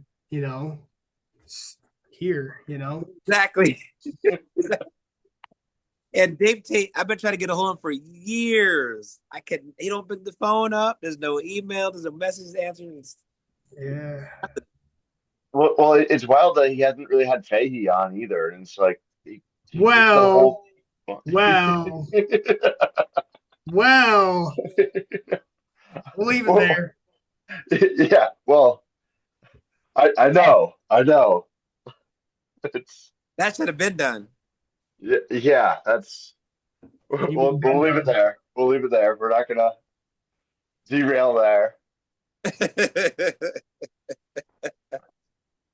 This podcast is notorious for going off the rails, so we're doing really, really good right here. I want to know what I missed. Dude, we don't have rails, man. There are no rails. I want to see what happened in the beginning stage of the prep podcast. We were talking about RSI and the shred mill. Oh, for real? Yeah. Oh, okay. Yeah, that is. Yeah, but the shred mill. I've been experimenting with it this year. You can. I got kids that gamify it, man. They cheat on that thing, so that throws it off. I don't know. How they cheat and they push them on the rails or something like too much, like taking their weight off, or if they lift their body up and it's like they can lift it real quick. So it throws. Your kids have too much time on their hands, man. You guys have 4-hour training sessions. Your kids have too much time on this stuff. They've been finding out ways to trick the shred mill. I'm saying that is crazy work, Byrd. But here's the crazy part. some of my best sprinters or football players, they are terrible on it. My state champion, Natalie, she's the 5-time state champ. She just averaged on it. It's weird, man. But then I got these subpar people. They're amazing. Oh, what resistance are you running them on though? Well, I mean, let's say the flat one, the flat gear 2, they're on 6, 7, or 8. You know, your fastest people aren't fast on 6, 7, or 8. They're okay, but not crazy. Like Marquez should be running. Marquez runs a 4.45. He should be running 13, 14 on that year 2 on 6, 7, or 8. What does he run? I think he's like 12-ish. Holy shit! Really? Yeah, it's crazy. That is crazy. And then on the he accelerates well. He jumps like 40, right? Like put 40, it all. 42. Yeah, I put it on the year 4 on the up top. Nothing. He can't make 20. He ain't running 20 mile an hour on there. And I don't know if my kids care enough about it like that. Like, I feel like we're at the point with the shred mill where, like, we get after it, right? Like, we get after it, and like kids are hitting PRs, but like it's not like the jumps and the fact of like kids are willing to sit there and just go. And maybe that's because it's bench day, but flies, kids get after flies. Like, shred mill is a good tool. I don't know if you could run all your speed training off of it. To be honest with you, like I don't think you could run all your speed training off it. I agree. It's a good tool, but I found with the shred mill, I was telling them like, you know, Matt says 6. Use 6. They do a lot of gear 2, a lot of 6, and like that's just too heavy. Like for my high school kids, like 3, 4, 5 is really fucking good for that. It's just enough load. It's like just enough weight. It slows you down enough, but it's not too much. And I think that's the one thing is like it's taking the Bidney and applying it to the shred mill of like everybody dumbbell jumps too heavy. Bidney went just low enough to slow them down. And I think it's the same thing the shred mill is. I think the 3, 4, 5 or 4, 5, 6 for your strong kids. I think if you live at 6, I think it's way too slow. I think it just completely kills you. I agree. Because that 6 is like your legs are on fucking tough. Dude, it is. Yeah, my girls are like, they can't stand it. My legs are burning. No, oh yeah. No, like my average girls can run like 8, 9 miles an hour. Like an average girl, you know, like 8 miles. Like, you know what I'm saying? Like that is too much weight for them, you know. And if you have middle school kids, like I see, like I know there's some people who do the shred mill a lot. Like they're half their training is like promoting the shred mill or whatever. Like that's their thing. They got a gym and they invested half their income for the shred mill, and everything else is like very basic, you know. And that's their sell point. But like I think that is such a wrong approach. Like I think the shred mill is like a nice like add addition. Right. Like if you're basing all your training off the shred mill, you might be in some trouble. You know, you'll be in some trouble. I 100% agree. So how much do you feel like it slows you down in those gears, like compared to maybe like a 10 to 20 fly, like for your miles per hour? Well, what you're supposed to do is this. Tony said this. He said, clock a fly, and then the gear 2 flat is like you running a heavy sled, and it should be at 50%, 60% of your miles per hour. So if you run 20, it should be 10, 11, 12 miles an hour. If you run 24, that should be 12. That's just too heavy. It's still heavy, though. Well, it's still heavy. You need to talk to Matt. You don't talk to Tony. Yeah. Yeah, you're right. No, Matt knows. He does. They do a lot of 6, what I understand. But like, yeah, you got to talk to Matt. You ever talk to Brant? He's like a hermit, man. No, I've never talked to him. And he's in your state. He just way he's like 8 hours or 10 hours away. He might as well be downstate. Like he's way up there in Michigan, like not even close. There in Canada.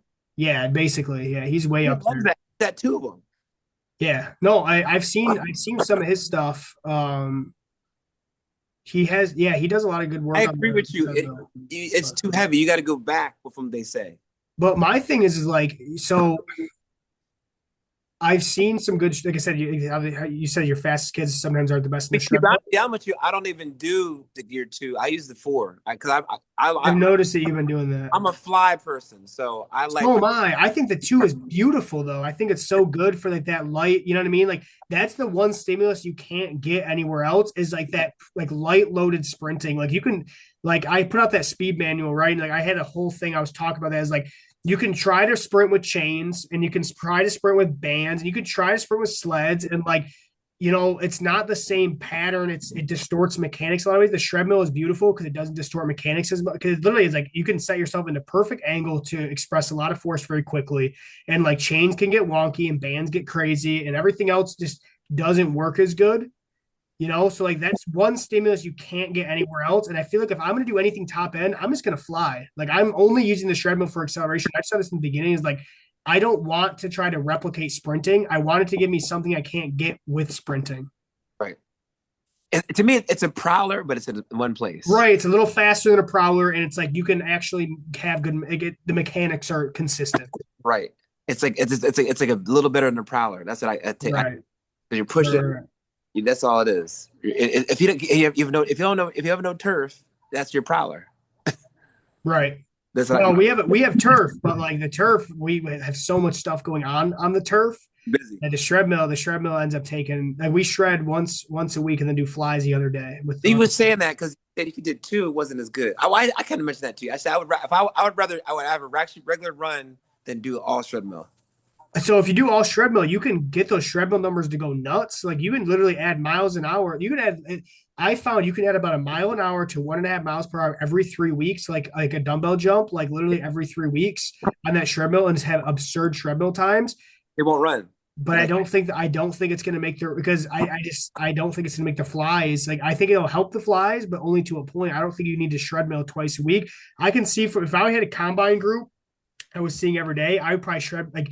If I saw a group 5 times a week, maybe I'd shred mill twice a week and then fly the other day, but I would never shred mill 3 times a week or to get rid of a fly. You had to have that unloaded sprint because there's nothing faster.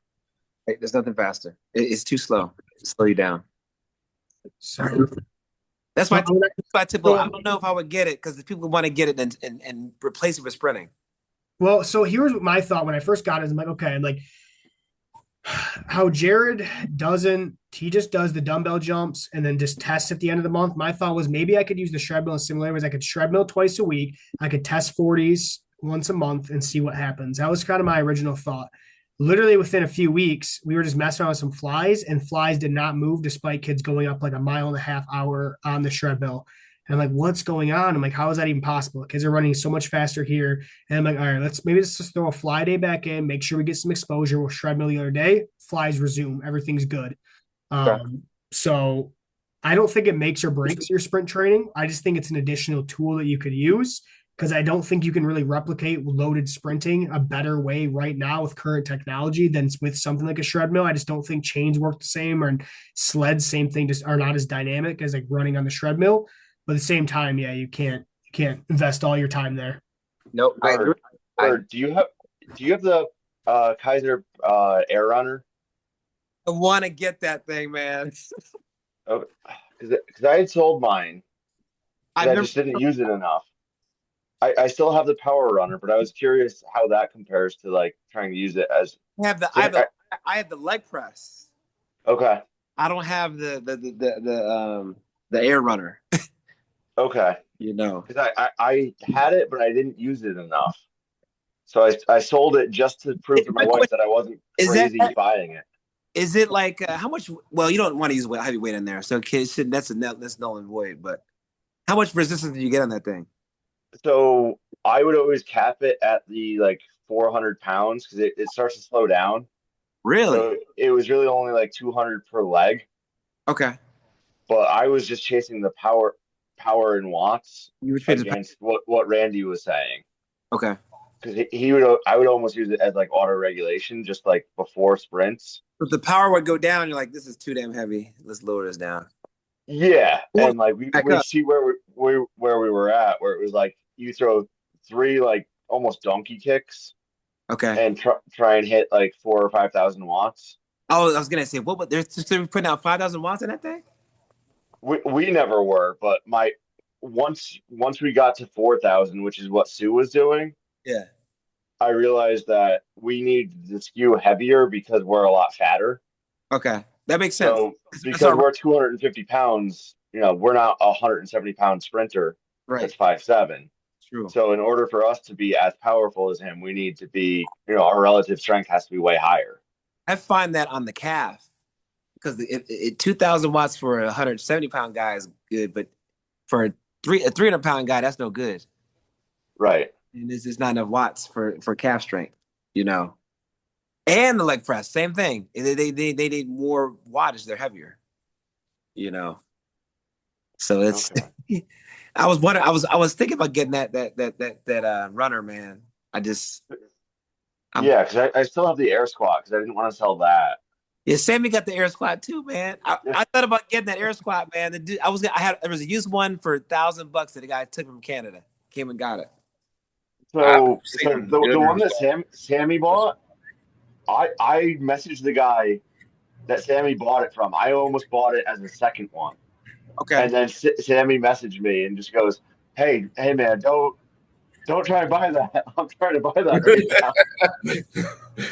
I was like, you already got one. I need this one. But I've been seeing good results with that. Like we've been throwing it in, like using it with like step ups and deficit calf raises, and like I'll have them do like quote unquote like power squat, like that quarter 1/3 squat position. Yep. And Okay. like the other day, I had a kid. Like I've been using it with my in season kids, and we were doing like, which he was doing a full squat, like as his main movement with it, like for he was in season. But his watts went up like I think they were like high 800s to over 1100 from like 1 week to the next, and he instantly hit like a vertical PR. I was gonna say, are you seeing verticals go up with that? Yeah.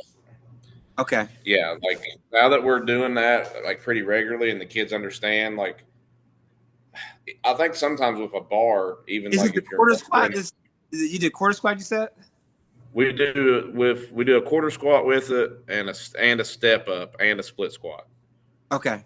And but like especially like with the step ups and like the quarter squat, I'll tell them like just be as violent as you can possibly be. And since they don't have to worry about like dropping a bar or anything off themselves, like they're starting to move like way more weight at way faster speeds. You know, now that we've been doing that, and then like I know like I told some of you guys like this month, like we went back to like each month we kind of rotate between like what we're going to test like at the end of the month, like whether it's going to be safety bar or a straight bar on a box squat. Like our average PR on like the box squat was 50 pounds, regardless of what bar the kid was using. And the trap bar deadlift was what we tested this month too, and it was up on average 85 pounds. So you're seeing strength? Are you seeing the strength go up with that too? Yeah, and like that's what I was thinking about. Like you was telling me, like how, like now that you have that Kaiser rack, how fast some of the kids are like strength is going up using that combination of like weight and air on the rack. I had one girl, the soccer girl, Lizzie. Well, I had a track girl in Natalie and Lizzie. They were squatting 125 pounds. I think in 6 weeks they got to two. Well, Lizzie went up from 125 to 205. This took 6 8 about 8 weeks, and then the other girl went from 125 to 235. That quick. It was a vertical went up 6 inches, bro, and in that time period. It was nuts. I couldn't believe it. I could not believe it. I wonder if the air squat would be the same effect. It seems like it's having a positive effect on everything, like with having it in a rotation of stuff. Because like I kind of use. Are you a master with it? Or are you just doing explosive stuff with it? So kind of a little bit of both. Like in the earlier part of the month, like we'll be doing like split squats with it, trying to just go heavy. Okay. And then as we like move through the month, like we'll go to like doing like or like we use it for like our deficit calf raises now, and it just kind of lets the kids use more weight and be more like explosive, like trying to do a calf raise. Because again, like you don't have to worry about balancing a bar. Okay. But then like when we come to doing like the quarter, like 1/3 squat, like the partial squat, like we're trying to increase the weight and the watts on it, like every time that we come around to it. And then like the step ups, I almost use the step ups kind of like how you like Steve was talking about, like you hear uh, Rolf and those guys talk about like speeds. Like I tell them, like you have to hit like a 2.0 max velo and a 0.15 TPV to increase your weight on these step ups.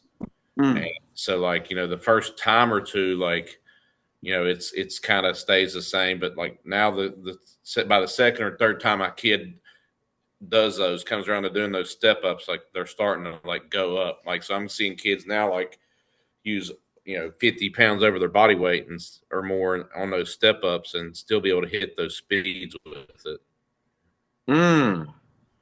I thought about doing that quarter spot speed stuff with that. How much weight are y'all using on like are you using the TPV at all on that? Not on the quarter squat. We're just which I'm like, I keep the EAI on it just to kind of see, and it's always high, so I know that their TPV is good. But I just try to have them like beat their watts and their weight. So some of the kids are up to like doing 500 on it, and like I mean they're just moving it insanely fast. It's like throwing the machine everywhere. Oh yeah, we have to hold it Can you down. bolt that thing in the ground? Can you bolt it in the ground or no? I don't know if it has like a way that you could bolt it to something. Like it came strapped down on like a pallet, but I took it off and like put wet wood in between it and the wall so that it don't go back and rock into the wall. But there's no way to bolt it to the ground. No. No, unless you drilled a hole. Oh, okay. Because that thing be rocking all over the place. Oh yeah. So that's the other problem with it is there's two different versions of it, and the like pro version is, I think it's 300 pounds heavier, and it has a self unrack because like when you unrack it, you can't like like you have to start at the bottom. Okay. You can't like unrack it at the top, release like a safety, and then go. But on the more expensive version, it has that like safety so that you can essentially start at like a J cup kind of thing. Oh, okay. Like a kickstand. Got you. I was wondering about that. What's the difference between the pro and the regular one? Yeah, so it's that kickstand and like 300 pounds of weight. What does it go up to? 700 pounds? Yeah, so I put it at 700 for me. Yeah, we cap it at 700. So the game that I play with the kids is we just go up. We just do like plate jumps. So we'll go 135, 225, 315, all the way up. And as long as your power keeps on going higher and higher, you keep on adding weight. But if the power in watts goes down, then you're cooked. And then we monitor our records based on both the power in watts and the weight. So that way, like most of our records, like Pat's our best right now. He's at, I think it's like 4,500 at 675. And then I'm number two at 4,300 at like 585. Now, when you see the power go up, you see the verticals go up a little bit too? Yeah, so what I was doing this afterwards. So like I'll still do my dumbbell jumps, and days that I hit a dumbbell jump PR, my air squat power in watts is going to be a PR. Oh, okay. Okay, there we go. I'm still experimenting with the power and stuff, man. Trying to see what's working. On that leg press, I'm trying to, at the end of the month, I try to get 2.0 meters per second. Yep. And see how much power, or what 1.8, something to see how much power they can get. The top girls are like 2,100, and the boys are like 4,000. Okay. On there, but I guess it's different than the air squat though. I was trying to see if we can compare the air squat because they get more higher watts in the air squat. Yeah, because I forget who it was. One of those like bobsledders or something like that on Instagram that has the Kaiser the belt squat. And I know what was his name, Travis McKinney, the power lifter, used to be on that. And it only goes up to 800 pounds, but like if you use it for max power like that.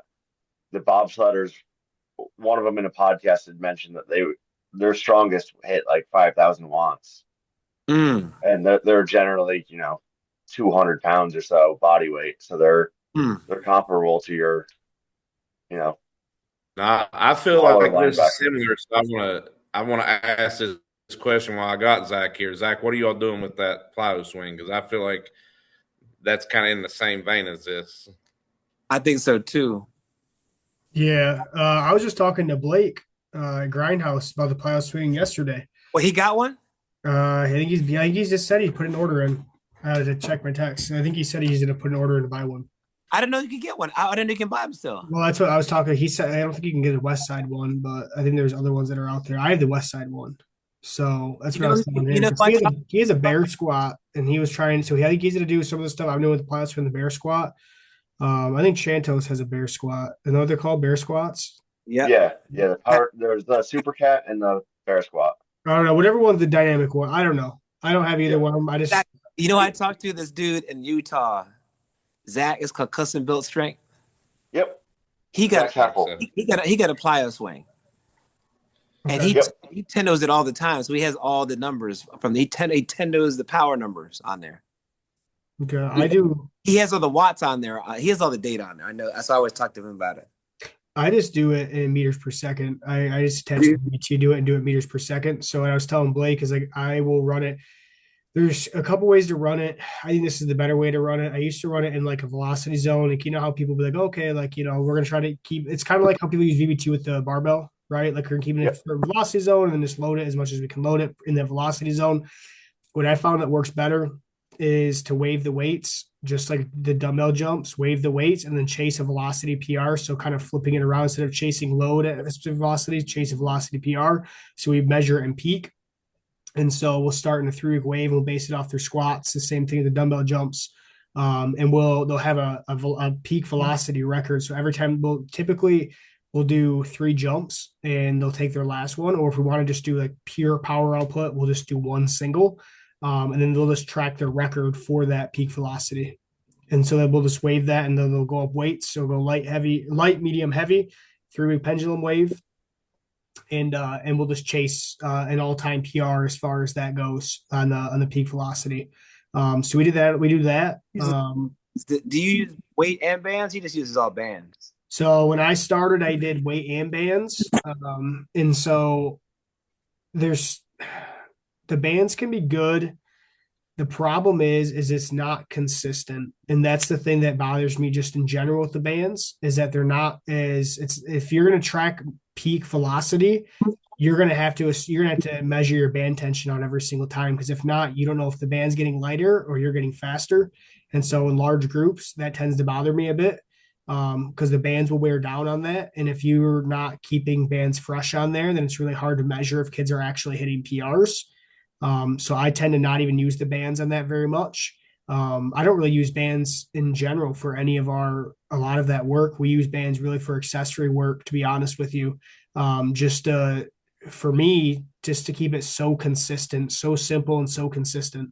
You don't even use bands for your squats and stuff either. No, we don't even use bands for squats anymore. I don't see the point of the bands for squats because we don't speed squat. So like there wouldn't be a point for me to really use them for the squats because we don't really speed squat. Like we're chasing such slow percentages or such slow speeds for us. And we're chasing something so much more dynamic on the back end that I don't even see the point of doing it, especially because I'd have to, with the large groups that I have, you'd have to make sure that every kid's using the same pair of bands for each rack. And then you'd get it to measure a band tension to know if they're progressing the load or not. Because when you're training at such slow speeds, the brief maximal tension method, you have to be very precise on loads because you're just making micro load jumps every single time because you're training the same speeds. Do you do chains at all or no? No, we don't use any chains. I want to get some chains in the new weight room. I do want to get some chains, but it's not like a priority for me. I don't know if our numbers would actually get that much better from doing chains versus just what we're doing now, to be honest with you. Like, I don't know if the chains would make that much of a difference for where my kids are at. What velocity are you trying to hit on the plyo swing? Like 2-3 meters per second? Well, that's what I was saying is that we use the plyo swing. We chase peak velocity. So we're setting a PR in the velocity. We're not chasing a range. We're chasing the most we can get. We're using the weight to regulate. Yeah. For just in general, for peak velocity, you don't want to be anything under 2 meters per second. If you're under 2 meters per second, it's too slow. You need to be at the very minimum. Like I told Blake, like I don't want to really see anybody under 3 meters per second. Like I want all of our kids to be 3+ over 4 meters per second. Like I think our best right now, the best plyo swing I have right now is like 4.5 meters per second on that thing. Like that's the fastest that you can get on there. I have a college. He's going to be a college lineman. And he's not very big. He's like 250, but he's strong, and that's the highest peak feel that he's gotten on there. But yeah, with the plyo swing, like that's what I was saying. Some people chase the velocities or use load, use the velocity to regulate the load, but I use the load to regulate, to chase velocity. Gotcha. So you guys are doing 2 to 4 meters per second. Yeah, the plyo swing, you can get cooking on the thing. That's like, dude, people can't really jump that regular. Well, if you attach the VBT to the dumbbells, most of your dumbbell jumps should land, like depending on how explosive they are, should be landing in that 2+ meters per second, 3 meters per second. That's what I was telling Blake. You got to understand is that the dumbbell jumps require more coordination. There's more stability with that plyo swing. There's handles on it, so with more coordination means more to you in recruitment. So you're just going to be able to discharge a lot more because it's such a stable movement. It's basically a leg press. It's a dynamic leg press, right? Yeah. So you can just output so much more raw force just because it's so stable. Wow. Right. So that's why you can hit such good speeds on it. Man, I kind of want one, man. You and Zach. What we getting one, man. That's Yeah, why I like it. It's not like the cornerstone of what we do. It's just like I said, it's another tool. It's like the shred mill, right? Like you can't play. I don't plyo swing them twice a week. I'll rotate the plyo swing in and out. We don't always do it. I haven't really been using the plyo swing a lot lately because we've been doing so much RSI stuff with our dumbbell. Like the cornerstones of what we're doing is just the basic, the dumbbell jumps and the verts, the squats, all of our normal accessory work, like the inverse hamstring curl. We've been going fucking nuts on that. I have kids that are not even using the assistants anymore. They're taking the assistants off. We're just using weight. I have a girl, a 6th grade girl, that's using weight on those inverse hamstring curls without the assistants. I have some heavy boys that are using no weight now that are holding plates doing the inverse hamstring curls. So like we spend a lot of time on the other stuff. The plyo swing isn't like an everyday thing. How much of a plate they holding? That's crazy. For who? Oh, the boys on that inverse. So I had a boy today. So he was the kid that squatted 455 at 160 body weight. And so we had him hold 245 plates. And he did triples today on the inverse hamstring curl.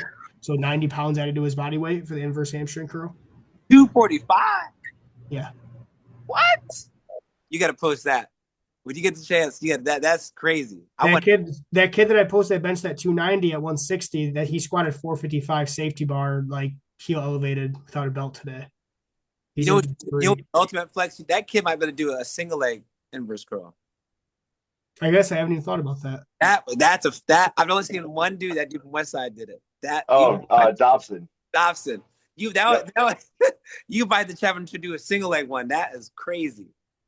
He might be able to do it. I would say he just did like a couple weeks ago. He's like, hey, I can do my body weight super easy. Like, how do I make this harder? How did you build him up to that? That's insane. So the same way I did. So that girl I posted doing chin ups today, like she did chin ups with 50 pounds hanging off of her neck, and she's a little softball girl. She's not very big. Same thing. So I'm using basically brief maximal tension and just a 3-week pendulum wave with that stuff too. So the inverse hamstring curls, we've been running like an 8-5-3. So 2 sets, max effort working sets, you know what I mean? To failure, do a set of 8, some sets of 8, sets of 5, sets of triples, and progress that in a pendulum wave. And then what I do with the chin ups, and I sometimes do with the inverse hamstring curls, is we'll go 5-3-1. And it's not like 5-3 where we're putting percentages on it. We're literally running 5-3. So it'll be like 2 to 3 sets of 5, 2 to 3 sets of triples, and then we'll do like 5 to 6 progressive singles on week 3. And we're just maxing that shit. Like we're max our chin ups, we max our inverse hamstring curls. So that's how you get those numbers to go up really fast, is you have to max them out. Okay. I do 5s of mine, but you got to run them lower. Like I took chin ups. So I did post videos of kids doing chin ups. I have a kid right now that's I think he's a little over 200 pounds.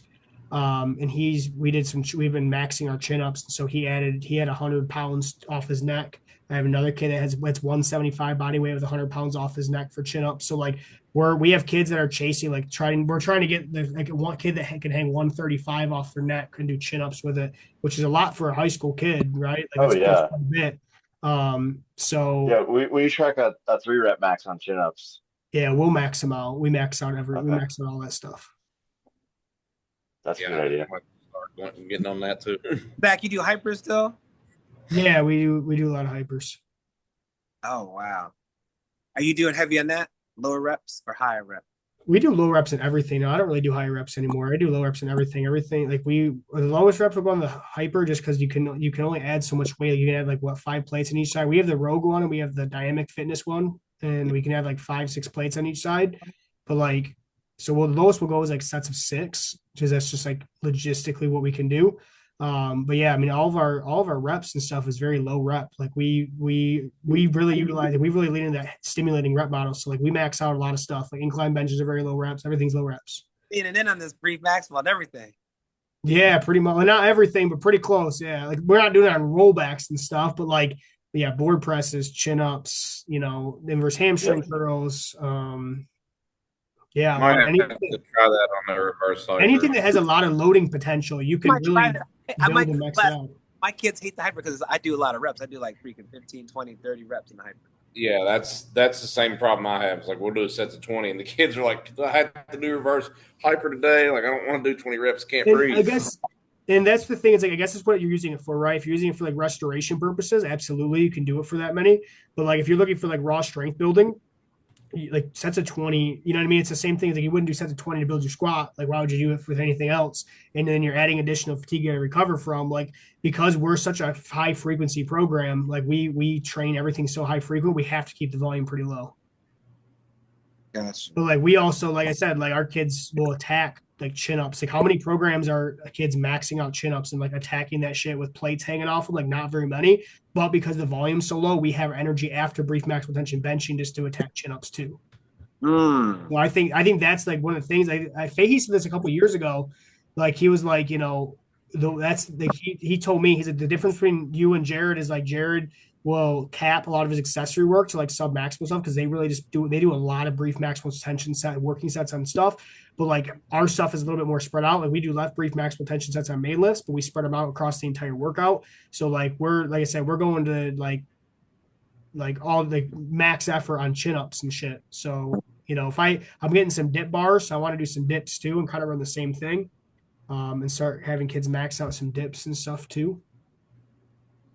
That makes sense. That's why you build some monsters up there. It's like many West Side up there, many explosives up there. And boys are strong up there. We're getting there. I got a young crew right now too. I got a young crew. It's amazing how strong those kids are. It's incredible, man. I got to keep up with you guys. Should we try to keep up with you? Them cats are strong, man. Golly, they'll be the strongest gym in Michigan, dude. I think so. Pretty close. You and Branch, man. Golly. I know. I don't have enough college kid. He got all those college that go in the NFL, like combine dudes. Right. He's got he's got Ferraris. I got a bunch of Toyotas, as Jerry would say. He's a hermit, man. He don't say much. He's short on his words, man. Yeah. I want to go up there one day in the cold to see him. Well, on your way back down, drop by and see me. Actually, when I go to Michigan, I gotta come up there and see you, man. That's probably a good trip from Flint, though. Probably about 2 hours from Flint. No, it's like 30 minutes, 40 minutes. Is it? Yeah, it's not bad at all. No, I don't know that. I don't know. Flint's a big area, so it depends on where you're at in Flint. It is. Yeah. It's not too far. No. Okay, it's not far from Flint. So it goes Flint, and then it goes like Saginaw, and then it goes Grand Blanks. You're way down there. Then you're way down there. There's like I got family in Grand Blanks too, that's okay. Grand Blanks, yeah, probably an hour and a half. Yeah, that's okay. It's not bad though. I don't live in the city that I coach in though. I live closer down south than you. Probably closer to you. I probably live like 40 minutes away. If you're in Grand Blanc, I'm like 40 minutes away. Oh really? Yeah, I drive 30 to go to work every day. I didn't know that. Yep. Chris, you are fairly close to Flint. What's that? You're fairly close to Flint then. Oh yeah. I'm like 30 minutes, 40 minutes away from Flint. Yeah.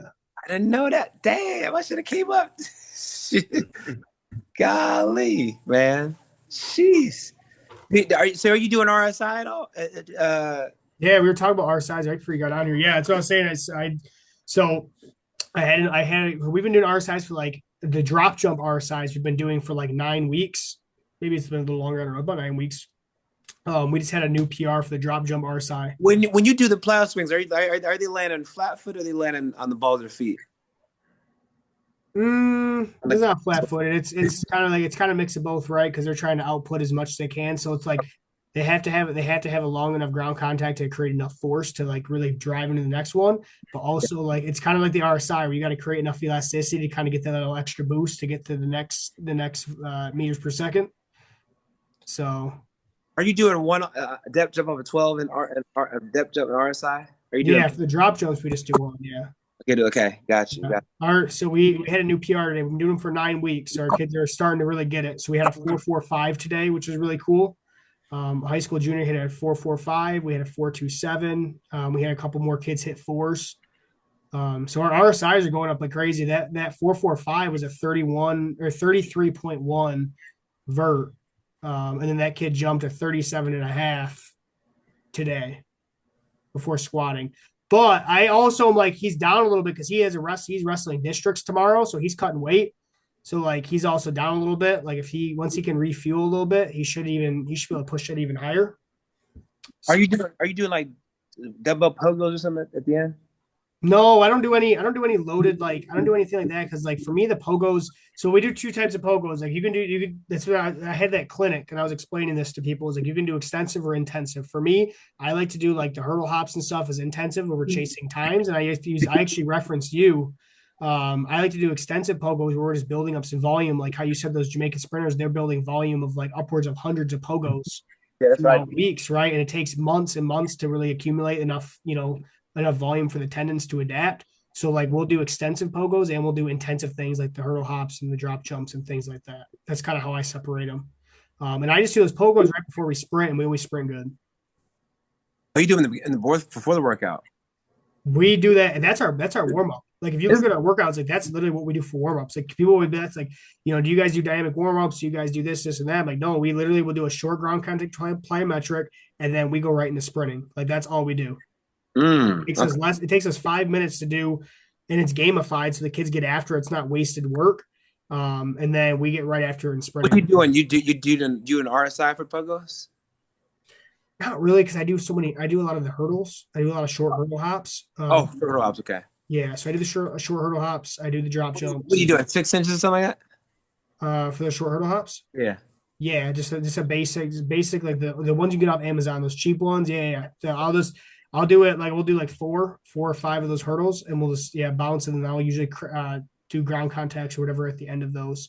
But I've really been doing a lot of drop jump RSIs, and I've seen those drop jump RSIs. Like that's what I was saying is those drop jump RSIs are like the bridge between the strength and speed. Like drop jump RSI goes up, everything else goes up. Your sprint, your flies go up, your change of direction goes up, your jumps go up. Like everything goes up just because it's such a tell between. It's literally the perfect combination between like acceleration and elasticity.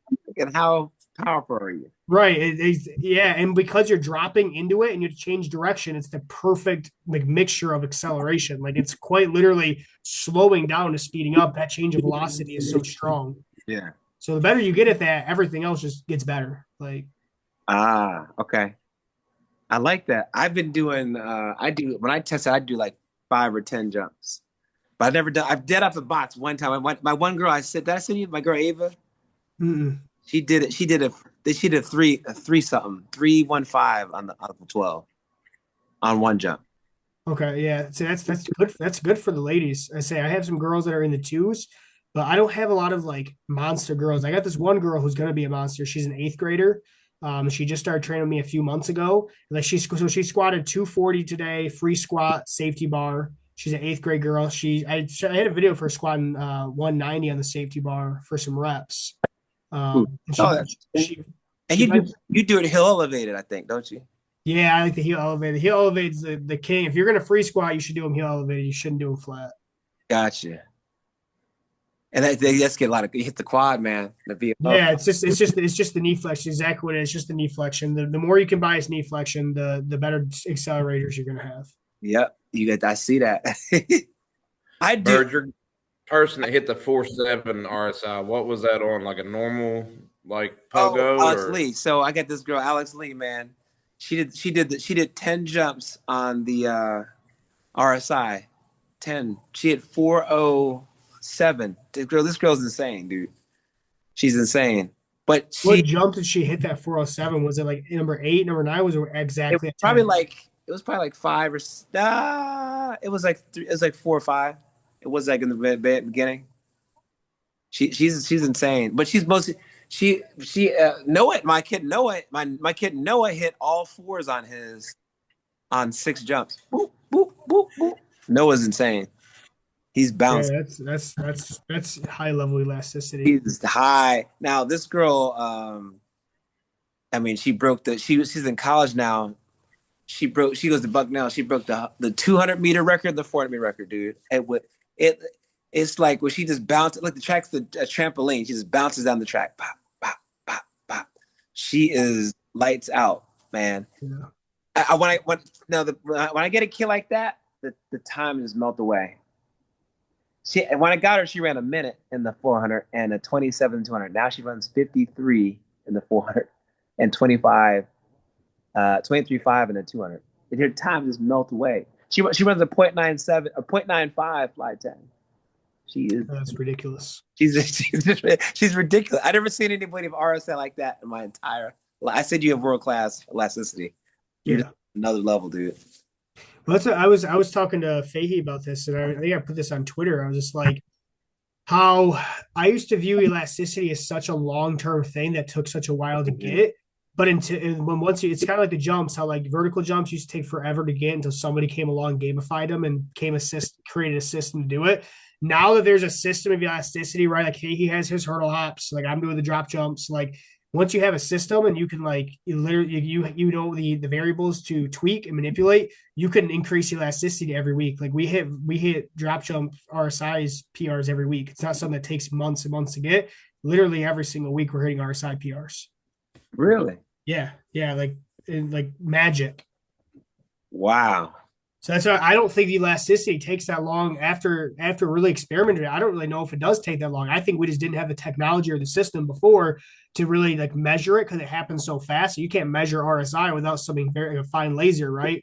Now we have it, and now we are starting to figure out how to train it. Like imagine the sprint times that are going to come in 10 years from now when people figure out how to make athletes. I mean, a lot of coaches are still trying to figure out how to make them stronger. But a lot of us who already know how to make them stronger, you figure out how to make them more elastic at the same rate. Oh my God, the numbers are going to be absurd. It won't be the genetic lottery anymore. It'll be something that's trainable. Right. It's just, Are you always measuring off a 12-inch box on the RSI drop? Yeah, I only do the 12-inch box just because I need something that's such a fast impulse. I need something that's just boom. Yep. You know what I mean? Yep. That makes sense. So what kind of ground time are they getting in that? It must have a crazy, like they've got to be like 0.1111 or something like that, 1.2. I can probably pull it. I can pull these. I think I have a picture of it. 1 second. And they're hitting 30. They're hitting like a 34-inch jump on there. It's got to be something like that. oh yeah. Actually, can you go over the to hit a 4.0 on an RSI? Can you explain those the jump height and the ground contact time, Zach? Because we weren't recorded for that, so yeah. So I was saying that Sammy, you said that you had a kid that would jump like a 3.7 or 3.8 or something like that. 3.8. Yeah, he had a 3.89. What was his vertical? Hang on, I'll tell you. It was like a 30. I think it was like a 31 something. And it was like a he jumped a 31 vert, but then he only got a 3.9 or something. Okay, so he jumped a 29.8 on the vertical and it was a 0.19 on the ground contact time. That's why he got a 3.89. So I have a perfect comparison. This is from a kid a few weeks ago. So the kid that got 4.45, he had a 4.22 like 3 weeks ago. So he went up like literally 0.2, which is a lot. When he had a 4.22, he had a 30.4-inch vertical, and he had a 0.183 second ground contact to get a 4.22 RSI. Yeah, and so like the one before that, it was 31.6, but it was a 0.20 on the ground, so it was a 3.83. Right. That's the difference. He lost a little bit, like just by being like 0.01 faster off the ground, like he still PR'd RSI. He's probably relying too much on knee flexion to jump and not enough in the ankles and feet. So the impulse is just longer. So it's just his ground contact is quite a bit longer. So like he doesn't need to jump higher. He needs to jump a lot faster. But like I said, if you raise the ceiling of the vertical jump, then everything else falls underneath, right? Like if he's what's his best vertical jump? He actually, like that's what we were saying, like he beat it right after that. It was 33.2 and he hit 33.5 today. Yeah, I mean so if he hit a 31 in the RSI and then he's off a 12-inch box and he's jumping 33, if you raise that up to like 36 or 37, then he's definitely going to be clearing. He'll be clearing probably closer to 33 on the RSI, and he'll be in that fours for sure. The kid that got a 4.45 did a 33.1 a 33.1 jump, vertical jump. But then his ground contact was 0.188. What was the ground time again for that? 0.183. Okay, 183. And he had 34. He had 34? 33.1. Damn. That is crazy. So it's like that will round you about a mid 4 RSI. From what I understand from the data I've been able to find, it appears that like really for high school, the high school standards are like anything in the 3s is good, and then anything in the 4s is like elite. So basically just bump that up. Once you get in the 4s, you're pretty good, and like anything over 4.5 is probably pretty elite. And like if you're in the 5s, you're probably like Olympic level drop shot. Like your elasticity is probably Olympic level when you're in that high 4s. It is. There's this guy around me, my buddy. His name is Miles Lewis. He's a Puerto Rican, older sprinter in New York City, dude. He has a 4 point. He's like a 4 point. He might have a 4.5 RSI. It's nuts. But he does. He does a 10 jump. He hits it on the Muscle Lab laser. He's a 4.55. He's insane. Yeah. The guy. He ran a 40. He ran a 4.1240. I think it was. That's incredible. This guy's insane, but his RSI is nuts. It's the best I've ever seen. Yeah, I saw OVR posted they hit like a 5, hit like a 5. Oh yeah, the guy on the track. So it was like, who's this now? You don't know how much. It was one that OVR posted. He's like an Olympic sprinter or something, isn't he? He's an Olympic 38-inch vertical at like 0.15 or 19 or something. What? Yeah. That's crazy. Yeah, there's a video of it. It's insane. He literally is like just absolutely flying without any effort. He's defying gravity. He's defying gravity. Our best single one is Myra. She hit a 3.93, but that was a while back. I can't remember what all her numbers was for it, but between her and like Eli and some of the kids, like we'll have a 4 here soon. Like somebody's going to get it here soon. That's what I'm saying. Once you have one kid hit a 4, everybody else will just follow, because that's how it was with us. The first day we ever did RSIs, we had one kid get 4, and then we had a bunch of kids start getting in the high 3s. Then we had a few more into the 4s, and this kid bumps his up to 4. He was at 4.13, and he goes to 4.22, and then he goes to 4.45 today. It's just like now the kids that were doing 3.6s and 3.7s are now doing like 4s and 4.19s, and like that it all comes up. So that's what I'm saying. I don't think it's unreasonable to have a kid do 5. Like, you know, have you messed with the vibration plate at all for elasticity? Yeah, I've been doing it the whole. I talked to Fahey a few weeks about it. But I got it August. I've been doing it since August, so I'm still experimenting. Okay. I do every sprint. I do it, and then we sprint and we jump. So I've been doing it for a while. And it seemed like the times are dropping because of it. Yes. Okay, because I don't have enough people, and we're all Gen Pop, and all 250-pound unathletic people. So I don't have any basis. It's like they're one or two times a week, if that, and like nobody's a sprinter. So I've been experimenting with that and the activator bands. okay, So I've been doing the vibration plate, activator band sprint, regular sprint. So okay, here's another thing. I don't know if it's the activators working or is it the vibration plate or is it both. right. That's what I'm. Okay. That's a worried about doing too much. I've Yeah. actually been experimenting with both too. The one kid that hit the high RSI, like he ran a 107 in the activator bands earlier this week. Oh, did he? Yeah, so he hit 19 miles an hour in the belt. It's weird. Sometimes they'll run faster in the belt eventually. I've noticed that sometimes, like they're like once they've gotten used to yeah, it's like it almost doesn't hardly slow them down. It's I think where it overspeeds the foot coming through. I think It so. almost balances out like them having to force down to strike the ground. Right. So I mean, I love those things actually. I think they're really good, man. I've been using it. I've been using it for our hurdle hops. I've been okay. I've jumped with it, but not like that. I had some kids use it, but not like it's a couple kids here and there. What do you think? I've had a couple kids that's been stuck on the hurdle hops, like they can't, like they'll always be too slow on like the first one, or they'll be like kind of stuck on like one of the like the spacings, like 3 foot, 4 foot, something like that. And so I got instead of doing like a weight vest or something, like I started putting them in the activator belt, and like all of a sudden they started just beating their ground contact times and like being able to raise the hurdles. I got to try that then. I threw it here and there, like they do demo jumps with it sometimes. But I might. That's okay. I'm gonna try that. I never thought I'm gonna lean in on it then. I got some of the kids right now. Like some of the weakest kids with the weakest ground time, the lowest. So I got RSIs are like 0.99, 0.8. I gotta pull all this out right now. I mean, it's crazy. The kids I'm getting, it's good though. Like they need it. They are just. I had one girl run a 160 fly. Got the bad news bears over there. Oh my god! People think I'm handing the golden gooses, but I got some dogs right now.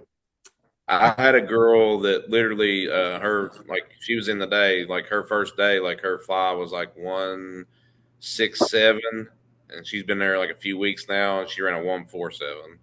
That's massive improvement right there. You know, I get it. That's what I get. I had a soccer player 160, 150. I'm like, what? How are you playing soccer? You know, it's crazy. I'm seeing RI. I haven't had someone hit a 1 RI under a 1.5 RSI. I can't remember it, dude. It's crazy. So elasticity, I got to build it from scratch. I have some that are starting like that, like 0.9s, 0.8s. That's pretty much what I'm seeing now. I'm like, what is going on? They don't play no more. They don't hopscotch. They have no power. That's. I mean, he's Gen Pop at 21, but yeah, Christopher's at like 130 is his best, and it's just like I'm missing my leg and I'm at 2. This is terrible. That crazy? Yeah. So I should give some context too. So when we first started doing these drop jump RSI, there's a baseball facility that's downstate for me who does really good work with baseball, but they have a strength coach there that like is trying to mimic a lot of the stuff that we're doing. Because a couple of my baseball kids come and lift with me and then drive downstate to pitch with them. And they have one of my Big Ten pitchers. He goes down there and they do drop jumps. He just gets back from school. He goes there first, then comes to see me after he throws a bullpen. And so they're doing some drop jumps. And like his first drop jump, and this is a highly elastic kid, really, really good athlete, was like in the high 3s, like a 3.7 or something is what he started with. So like that's probably your high 3s is probably what it takes to be a high level Division I player. Like this kid's if you go on Michigan State baseball, you're going to see his name and his face on there because he's one of their best players in the Big Ten right now.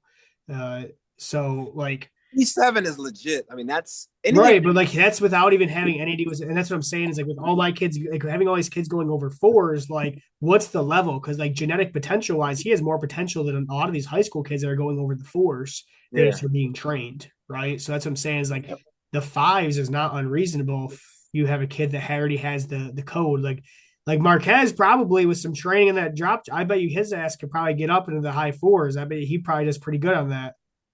He might be too. Cole. I think Sammy was up seeing Cole Cook jumped 11 feet, 11.7. Yeah. And his RSI is not that great. He's a 2.7. Let's talk about this. And he runs the conversation real quick. I had some kids go to a combine. They did Vertex. Did anybody see my Twitter post? I did. Okay. So I had some kids go do testing on a Vertex. Okay. I had a kid come back who's a very average athlete. He's not even close to one of my best jumpers. He might be outside of my top 50 right now jumpers. He's a 28.5 in the OVR. Okay. He's not great. He's 28.5. He jumped a 33-inch on the Vertex. 33-inch on the Vertex. He jumped 5 inches higher on the Vertex than in the OVR jump. Did he? 5 inches. I had a girl also go. Okay. This girl jumps 16 and a half or something on the OVR jump. She clears 21 on the Vertex. Really? Soccer girl. Yep. That much difference? 5-inch difference. Better on the Vertex than the OVR. I actually have, when I test my kids, I do both, and it's almost the same when I test them. That's interesting because they literally, I had 3 kids go to this thing. Each of them scored better on the Vertex than the OVR. So I wish I would have had this. I wish I would have had this information back when all the jump mat craze was going on. Oh yeah, it's still even higher than like But it makes sense though because the jump mat's almost 1-to-1, and the OVR is about 3 to 5 inches shorter than the jump mat, so it makes sense. The numbers pretty much add up. It's weird. I did the test. I would always do the jump mat and the Vertex, and it was 1-to-1 initially. But my kids got so good, the jump mat it would skew. Jump mat was skewed up, yeah, right. Yeah. And they weren't used to the Vertex. But that's crazy that they jumped that much. Yeah, because we don't even use the Vertex. They just went, and again, they had some motivation, some adrenaline from testing outside. But like when I had that kid jump that 10.8 broad jump, he never jumped a 10.8 with me. He jumped like a 10.2. Gotcha. Right. You go to a combine and there's college coaches there, and you got to show out big jump. I find that the force plate is my people go to force plate in college. I think it's 4 inches, maybe 5 less than the OVR.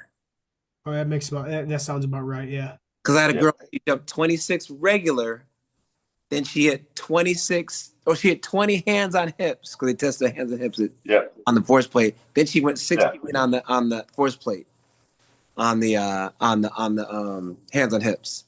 So it's about 4 or 5 inches difference on the force plate. That's how I'm finding out. I wish they would test the regular arm swing on the damn force plate, but they don't do that. They might break an ankle. I guess they land funny. Right. Listen to the force play. None of the jumps even look natural. None of the jumps. No. It's like you're taking. It's like you're taking a movement that's so raw and dynamic, and like putting the handcuffs on it. That's exactly what it is. Yeah, like even the videos of the people that do that, where it's like they'll have like kids surrounding them, and like I'm jumping in my garage, and if I have stuff in my way, like within 3 feet. Where you're going to do the whole like flailing your arms to make you try and fly kind of thing or whatever. But like, if you have anything in your way, you're inhibited. You're not going to jump 100%. Nope. But like these coaches have no understanding of that. It's because they're collecting data, not trying to actually improve the data. They're just collecting shit. Yeah, and half the time the force plate is like a tiny little platform that's elevated, so the kid's worried about like going off landing. And I know, like, we've talked about it, and I think me and Bird's talked about it, too. You always watch those kids jump, and it looks like they're giving, like, 50, 60% effort on that. They're definitely not jumping. Well, have you ever imagined attacking a jump with your hands on your hips? I tried it. I did. You know what I mean? Like, could you imagine doing that? Like it's like getting ready to do a max bench and then doing a Larson press. Like, are you going to attack that the same? Probably not. Like, again, are you collecting data or are you like creating an adaptation? Like, that's a conversation people are ready to have. Right. It's ridiculous how they have it. But I said y'all need to just do a hands on hips, man. This is ridiculous. Actually, the Hawkins, that whole cure thing. Oh God. The Hawkins guy jumped in on it. Oh, I remember. I was there. Yeah. I was there. They're gonna send me a force plate to try. I said, bring it on, dude. Yeah. Kier was gonna travel down there. Oh my God. He's like, what's your address? I'm coming down. Under house arrest. I don't think he was traveling nowhere.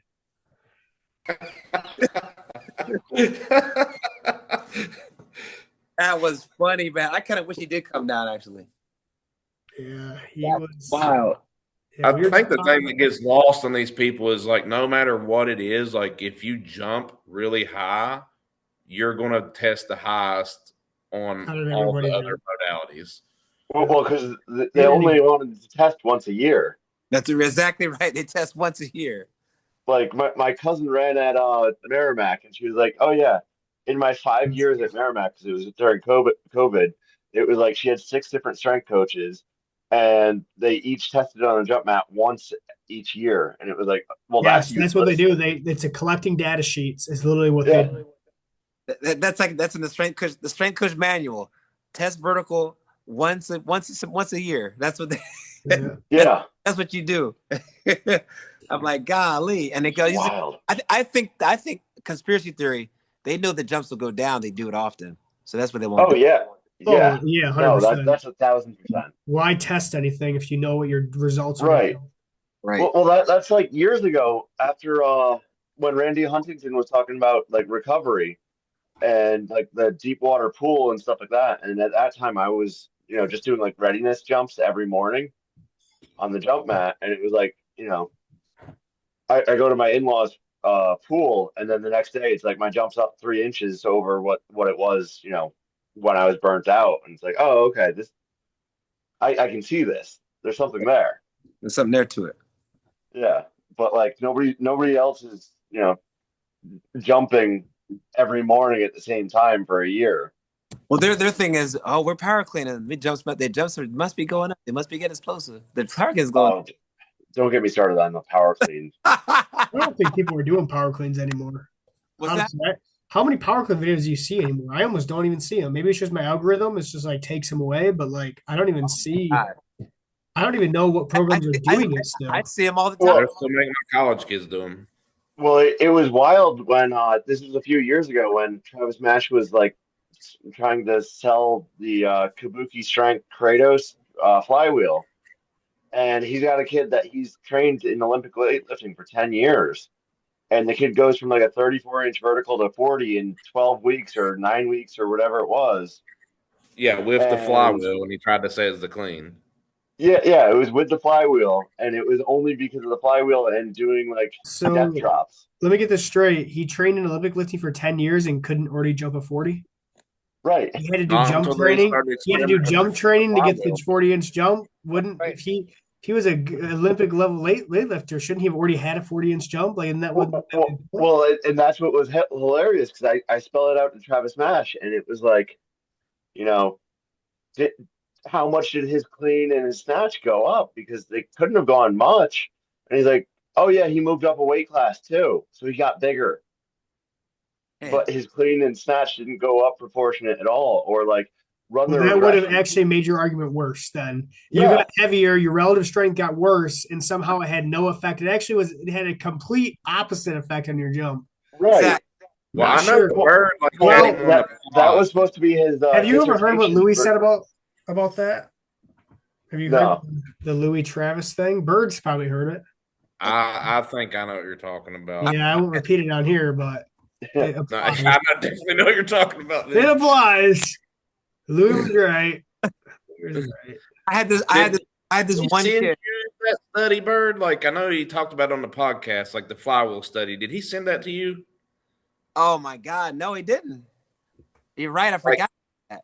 Well, as far as I know, no one ever saw it. Like no one he talked about it. It was supposed to be this big thing that was coming out, and then all of a sudden it just. I was so funny enough. Do you guys know who Strength Debates is online? Yeah, Jake Swole. Yeah. I was just talking to him a couple weeks ago. So I was on Twitter, and Travis posted something on there about like VBT or whatever.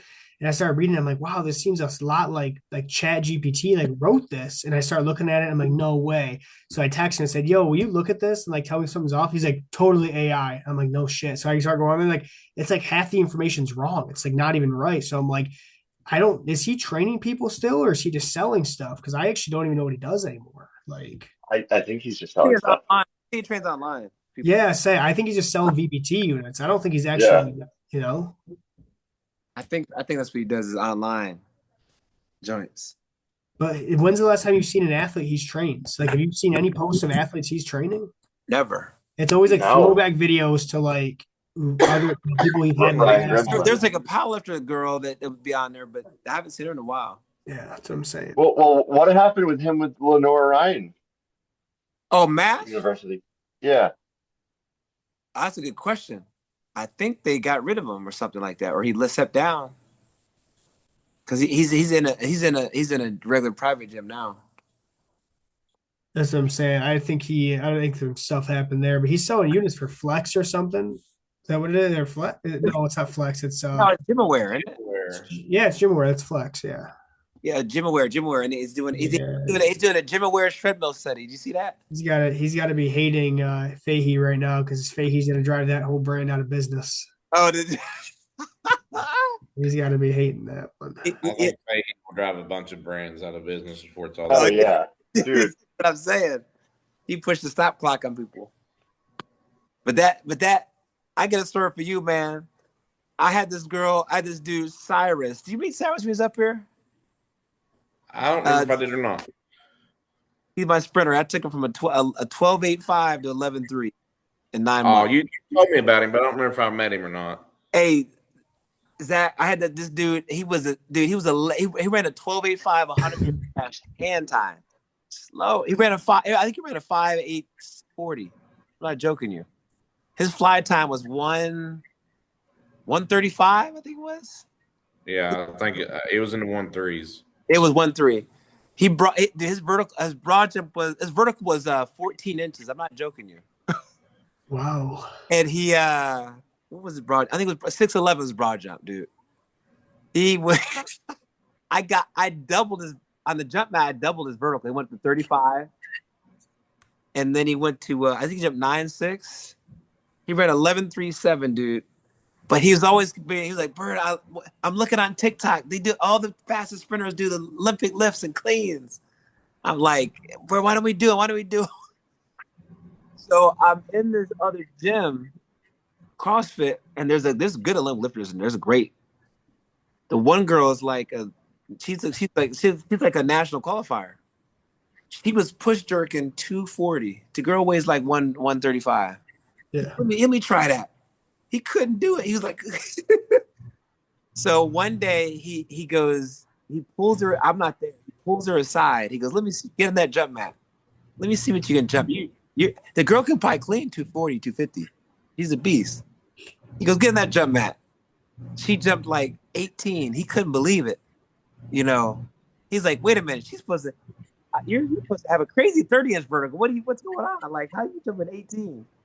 Go broad jump. She jumped like 6 feet, 6 or something. Because Byrd might be right. Let me see you run. She was super slow. He's like, okay, that's it took for that to sell to buy it.